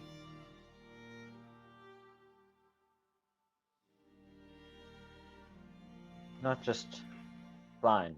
You chose to hide yourself. Hide from who you are. And if there's anything I've learned, that you can't hide who you are for too long. The past always comes to catch up with us. And the future's always written in our names, not the ones we choose for ourselves. I suppose when I stood upon bright shores again, when I stood amongst the ghosts,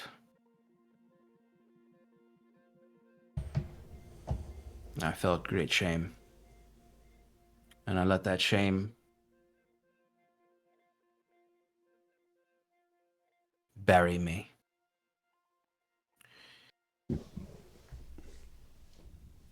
I don't know. I just didn't think. I did not see a future where a return of Prince Robert would do much to save a kingdom. Yeah, Kieran, maybe he did the right thing by, stepping back. Who knows what Kinsley and those other politicians could have done if he were to stay. Like, he might have become a target, and if he didn't think he was capable at the time, he might have made things worse. So, It doesn't matter what he thought and what might have happened. And at this, Kieran does just straight at Robert. You ran from who you were. Not all of us mature at the age at which we have to accept some Sometimes truths. you want.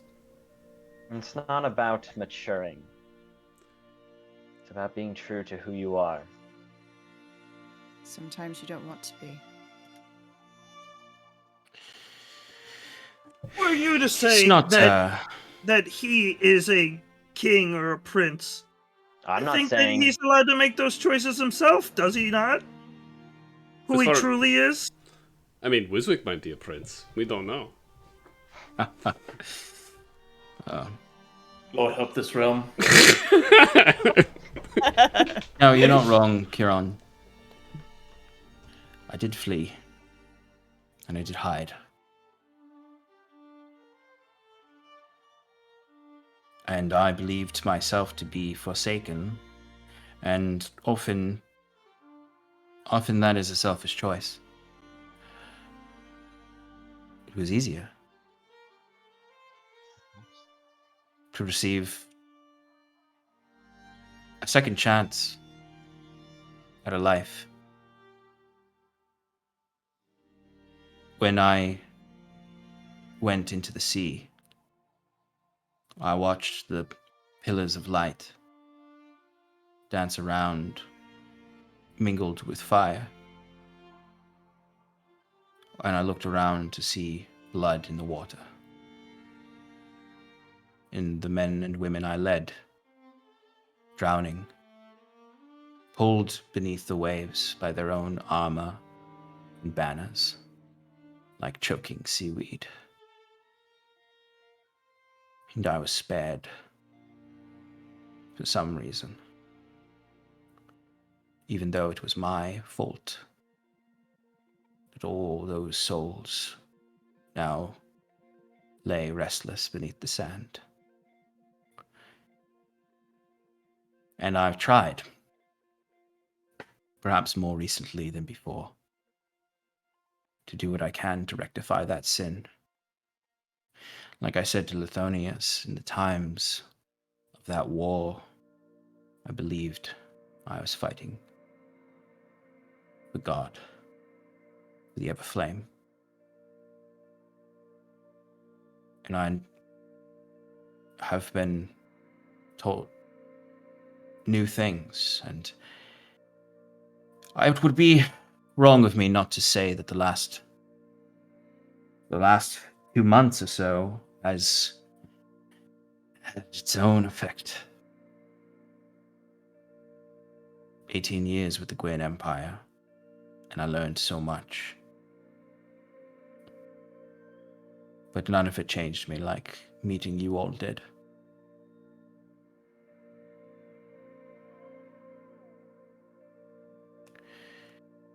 And that scared boy who washed up on the shores of Byzantium, surrounded by Gwyn soldiers.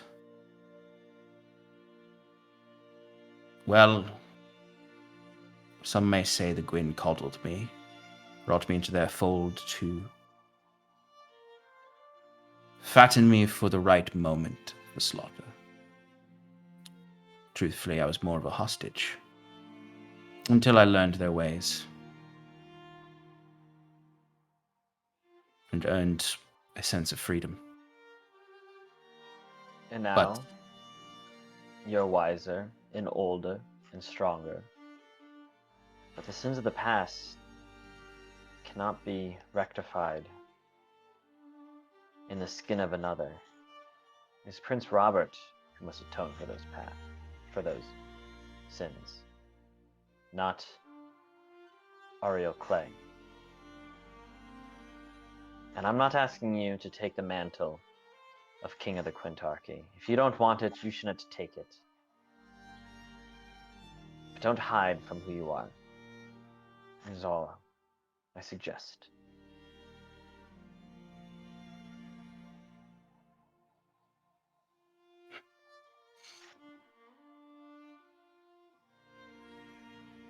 I would like to see my brother again.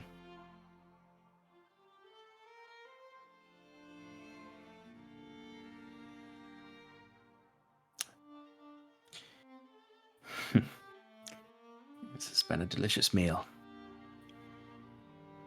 Thank you. Thank you. Of course. You're always welcome in our home. Yep. And now, Kieran says, turning in his seat.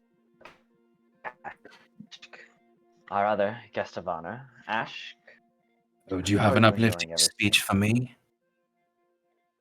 Oh, I have an uplifting speech for everyone.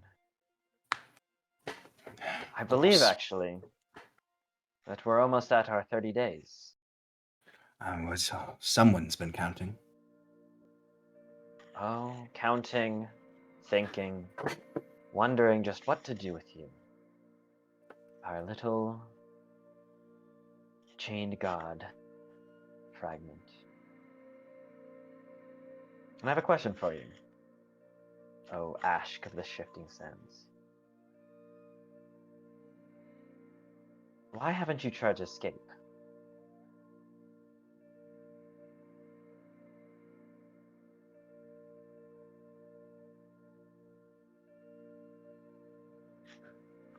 Fair inquiry. A right question, a just curiosity. Well, I believe I've been nothing but honest with you about my intentions of allying myself with such mortals as you.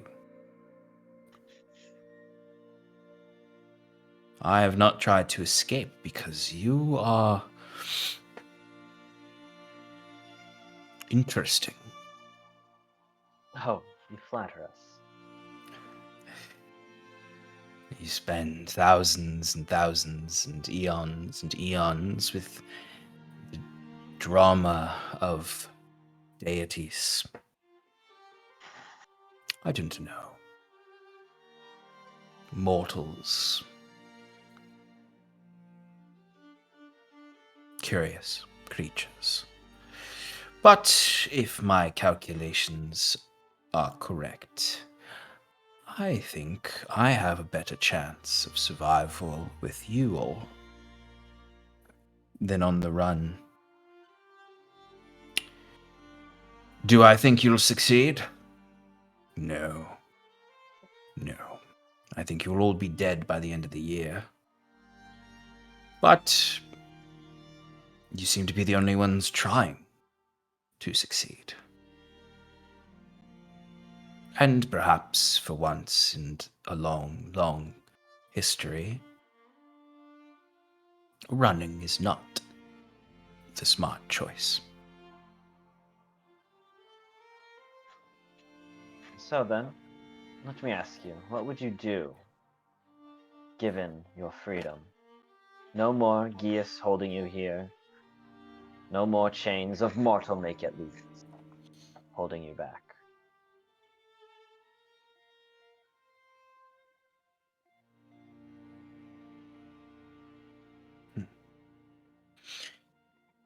I rather doubt the instincts of godhood would leave me entirely.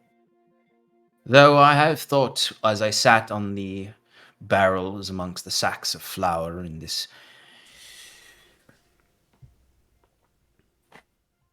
seemingly rinse, I guess, this conflict internal, I did think about what it would be like to live this shell's days out. Of course, with death of this coil would come return to the chains fully. Knowing that fate is what rests before me, I would do what I can to secure a vestige of freedom. I'd avoid you. I'd probably go in the opposite direction of all of you. At first. So I might be drawn back. But I suppose I could only, if you succeed in your endeavor, I could live out the days of this coil. Some vestige of mortal happiness. But of course, I want out of my real prison. So I don't know. I've spent most of my eons running. Maybe set loose without a pursuer. I've not had to make that choice. You once said to me, the gods are chained to their ways, or something of the like. How would you feel about breaking the mold? And with this, Kieran stands up and dismisses the Gia spell from Ash. You would see that ethereal chain that was wrapped around his neck, not the real one, just sort of burns away into twilight fog. And you see he's just sort of like holding this wine glass like this, and he's just like... And Kieran goes and removes the metal one and tosses it aside.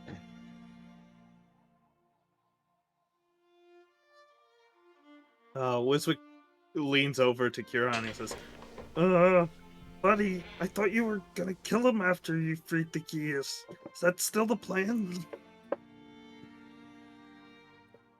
No, plans change, Wiswick. I thought to offer this one to the gods, but I don't know. Maybe it's something about the gods and their uncompromising will, their inability to see true justice. We are not like the gods here. on the mortal plane. We understand mistakes. We understand looking at, well, everyone at the table, really, but specifically Scarlet and Oriel, Robert, and Sarathil. We understand the sins of the past. I can't really look at Lou.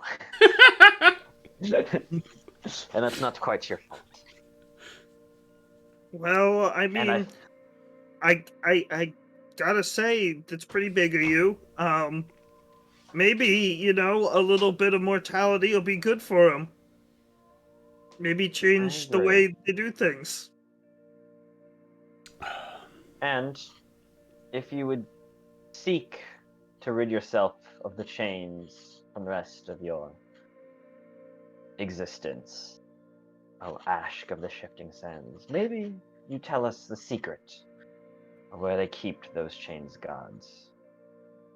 I think we have one of those that may have been unfairly tethered. Right, Wiswick? Wiswick nods furiously. You mortals continue to surprise me every That's foolish choice you tend to make.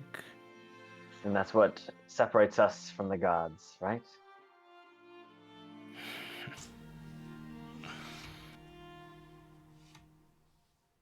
Yes.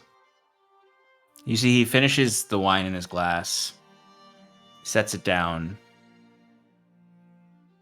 and he vanishes. For better or for worse. And he cheers and takes a drink. Kieran does not cheers with him, and is just like leaning heavily on the table. Relief, but doubt on his face. I do so admire the chances you give people, Kieran. Someone has to give them, us all, a chance, right? Or else we'd all be running on a loop, preordained. I'd be in a mine right now. Exactly. And we'd be worse off for it. Yeah. I'd be a corpse at the bottom of the sea. I'd be a simple acolyte tending to a temple.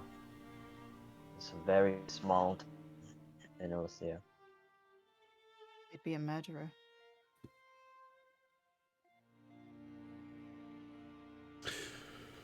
I'd be a ravenous wolf. Just murdering everything, I guess. And Sarathil will... And I would have been just aiming wondrously with no sympathy at all. Timber, you hear from the behind your chair some squeaks. And you hear 47 be like, I'd just be a number. Timber's the one who looks back. You're more than a number. And sneaks a little piece of meat down there. 47. There's gnawing on that meat. You really seem to be getting along with that rat. Is that your new snuggle baby buddy? Wait, the snuggle baby buddy? What? No. Yeah, remember those weasels that you saw before? Oh, the saltwater weasel flats, whatever. Saltwater weasels. Saltflat weasels. Saltflat weasels. Yeah, Those are otters. Oh, do they hold hands when they float? This is just 47. He lives down where I am. I was gonna kick him out of his home. That goddamn. No, rat don't lives in worry, the 47. No. I'm also living down there. You said I could stay if I show you the nooks. I showed you the nooks. You did. That's why you said you're staying.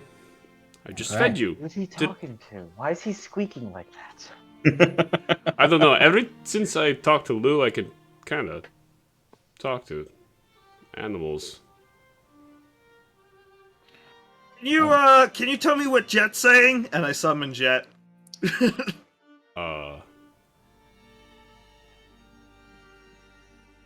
I don't know if you want Jet. to hear that, Wiswick. What do you say, Timber? I said, hi, Jet. Can you speak, Jet? Do you like your owner, Jet? You hear the absolute most guttural, demonic voice come out of Jet. It's just sort of, you will free me from this creature. Oh, God. Wiswick, what did you do to this poor thing? I mean, you were there for most of it. Yet, it does not like you. You should... I've been eaten by all manner of creatures. Oh, no. Wiswick, give me Jet. Give me... Thanks, Jet. You did your job. Now go scout the house. Make sure nobody's sneaking up on us. No, Jet, don't listen to him. He has to go. He has to go, I know. You're torturing that poor thing. He's a fiendish creature anyway. He's probably evil at heart. There's no ethics in wizardry. Excuse me? Yeah, Jet made a bad deal.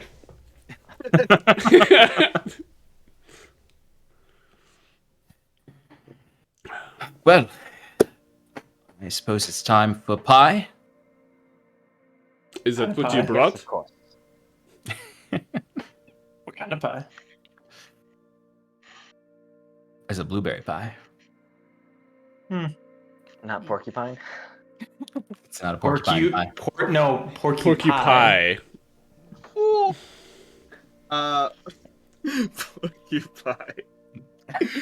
Oh, that was so bad. But so good. On the guns out, let me put those back in the holsters. Oh my goodness. While the dessert comes out, Wiswick's also going to put his jug of hallucinatory wine that he acquired from the Forgot you have that. The mud house. yeah, the mud house, wine. The jug of Yes. mud wine. the fancy jug of mud wine, and I'm not even gonna say anything. I'm just gonna put it on the table, and it's just sitting there for anybody who's man enough to take a swig. Or woman. Yep. Ooh. Tough enough. Masculinity. Sorry, guys. Would anyone like some mud wine? No. I'd like to imagine No. it, depending on... Well, Timber wouldn't, but if it's on the table and he gets distracted enough and there's good conversation, he'll eventually be like, oh, yeah, sure, whatever. Wiswick will have some, but only until somebody else has one first. Like, once somebody takes a swig of it, he's going to too. Sarathil, you gonna have some mud wine? No. You don't want it. Excuse me, Katya and Wisbick had Katya, beautiful yes. dreams Yes. after drinking the mud Katya wine. loves that shit. Charlie would probably have some bad nightmares if she drank that. I mean, she already does. What else is new? She doesn't know what's in the jug. It's just a pretty jug. Yeah, he's just trying to, slip everyone an hallucinogenic wine. Yep. No. Well, I mean, do you say it's hallucinogenic wine? If you ask. Of course he doesn't. If you ask him, he'll say it. Well, Timber wouldn't ask. He'd just assume it's wine. Oh, God. Well, I think Timber's gonna drink this. Yeah. Yeah, Timber. When you pour it out into the cup, it's like it doesn't look great. It's a little chunky and thick. It's kind of congealed more as it's aged in the jug. It's more like a soup. I'm gonna roll to see if I like it. Or like a chowder. Yeah, chowder. It's got the consistency of a chowder. More beans for the chowder. I go for it, but I don't like the idea of it. That's what my roll says. It's an 8. No. It's hard to get past the texture. It's real hard to get past the texture, and you do want to throw up a little at first. But if you keep it down, it has a very, very, very pleasant aftertaste. It's very much like the taste is very much like a mead, more so than a normal wine. And there's like complex notes of ginger, of fruit, of honey behind the rather disgusting gravelly texture because it's chunky, but like when you bite into the chunks, it's like biting into a dirt mud. Ugh. So real metallic front flavor, that's real bitter. That then, if you can get it through it, smooths over into a lovely, lovely bouquet. Wiswick rolled a 3 on his taste meter, so he takes a swig and goes, Yeah, better than last time. Really, really good stuff.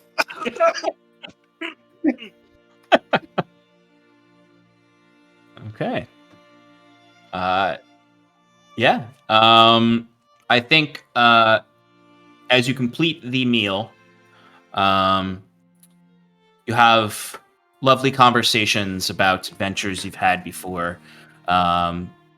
Wiswick and Timber, some of the colors in the room start to blend together, and you start to see things, and the fire and the big hearth starts to look like a scene of little figures dancing all throughout. The snow outside seems to start to linger and cause refractions of itself, slowly forming into visuals. Wiswick, you see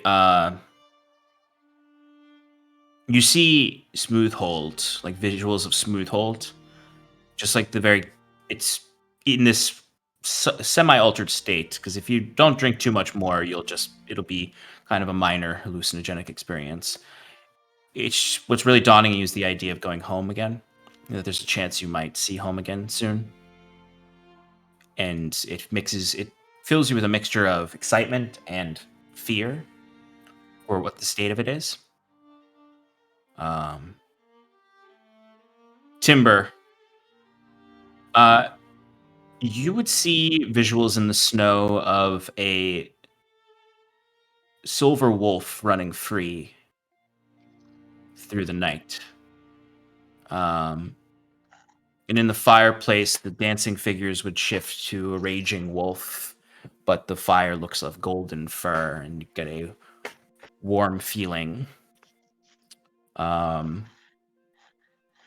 you kind of then see the fire kind of leaps out and starts to. I'm like imagining everyone's like having like a conversation and be like, this pie is really great. I got it at this, this bakery down the street. While Timber's like looking like this, Like wide-eyed, like yeah. Like what? This place is gonna burn down. But you see a little a pup of a wolf, but made of flame, starts playing and running around. As you get a distinct sense that Lou is also hallucinating right now.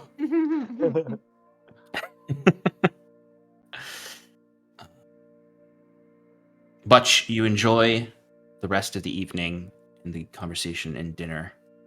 And it concludes with a nightcap of a lovely, whatever alcohol you've got that's not hallucinogenic wine.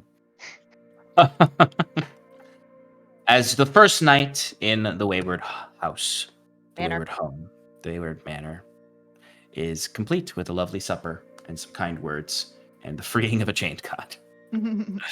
But that's what we're going to call it for tonight. Can I do one thing before we're done? Sure, absolutely. When dinner's done and we've all retired for the evening, I will go back to my room and close the door and put on my new silky robe, and then sit on. I haven't made bunk beds yet, so I'm sitting on one of the beds, and I kind of just stare at the wall for a little bit, and I kind of reach up and touch the flame, thinking about the reason I got this tattoo. And I sit there for a long time, like an hour maybe. Just, am I gonna do that? Do I talk to him? Do I just leave it alone? And then after about an hour, I will cast sending to my brother. I have it all written out. It's 25 words. Okay. I counted. I don't know why you did what you did. I don't understand you anymore. But I want to help you. You're still my brother, Reese.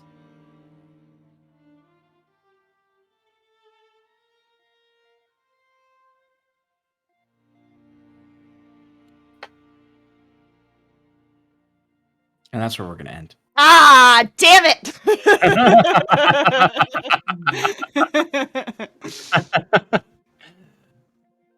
No, Very you. cool.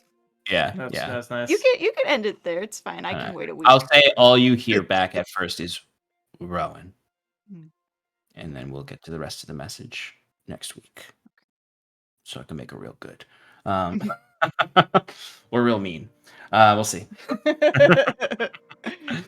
Thank you, folks, for sticking around with us and hanging out with us for this lovely little sojourn and episode as we saw our heroes doing some lovely, like, nice, relaxing things. Not, ripping scales off of giant glass titans and, fighting their friends, turning into monsters, and Who would want to do that? all that great stuff that they're going to be doing soon. So thank you so much for joining us, folks. While Shannon looks for who we're going to raid, I'm going to talk a little bit about our upcoming program and what's coming down the pipeline this week. So as per usual, tomorrow night is the next episode of Another Play in Paradise, where Alex and Mike are they play RPGs and have some very fun interactions, good banter. Are you all still playing? You're still in Divinity? So, actually, tomorrow, right, Alex? We will be trying out another game called Gloomhaven. Ooh, And- they just released that, right? Yes, The they did. game it version. was a board it's a video game. game version. Yeah, that they made. The digital version was available, but there's a campaign to Gloomhaven, which is the board game, and they finally finished it. So it was just released. We're going to try it out, and we're going to be playing with our close friend Mark, in addition to also, right, Alex? yeah, Tim? Mhm. Tim will be joining us as well. So for those of you that know Tim, he will be joining us tomorrow playing as well. So it'll be the four of us. Nice. And it's going to be a fun time. Come check it out. exciting. yeah. Watch us lose. Probably. Super excited to Probably. be I very don't, even know critical how to in play chat. I don't even know how to play the board game. They played the board game before. I'm a little lost, so we'll see how that works. Excellent. And of course, Wednesday night is Relaxing in Paradise, where we will be playing Valheim or Senua and painting some minis. And it doesn't come out. It's one day later. It's on Thursday that Age of Empires 4 comes out, which I was going to try playing on, but probably going to play that next week during Relaxing in Paradise because I'm very excited for that to come out. Would love to have people to play it with. Wait, which game? Sorry, I literally blacked out. Age of Empires 4. Oh yeah, I took a day off work just to play it. Yeah, on Friday. Comes out on Thursday. Yeah. I'm very excited. Very excited for it. Ayo. And then, of course, Sunday is the Sean and Shannon Power Hour.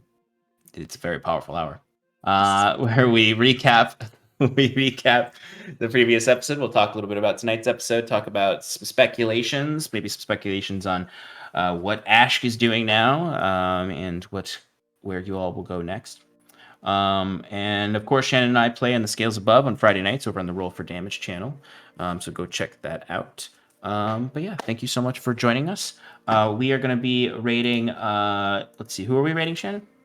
Big bees. Big Bees. What are they? What are they doing right now? It looked like Phantasmophobia. Is that what it? Phasmophobia. Phasmophobia. You got it. Phasmophobia. You Very got it. cool. Phasmophobia. All right, so go give Big Bees our love from Paradise. Thank you for joining us in Paradise, and we will see you all very soon.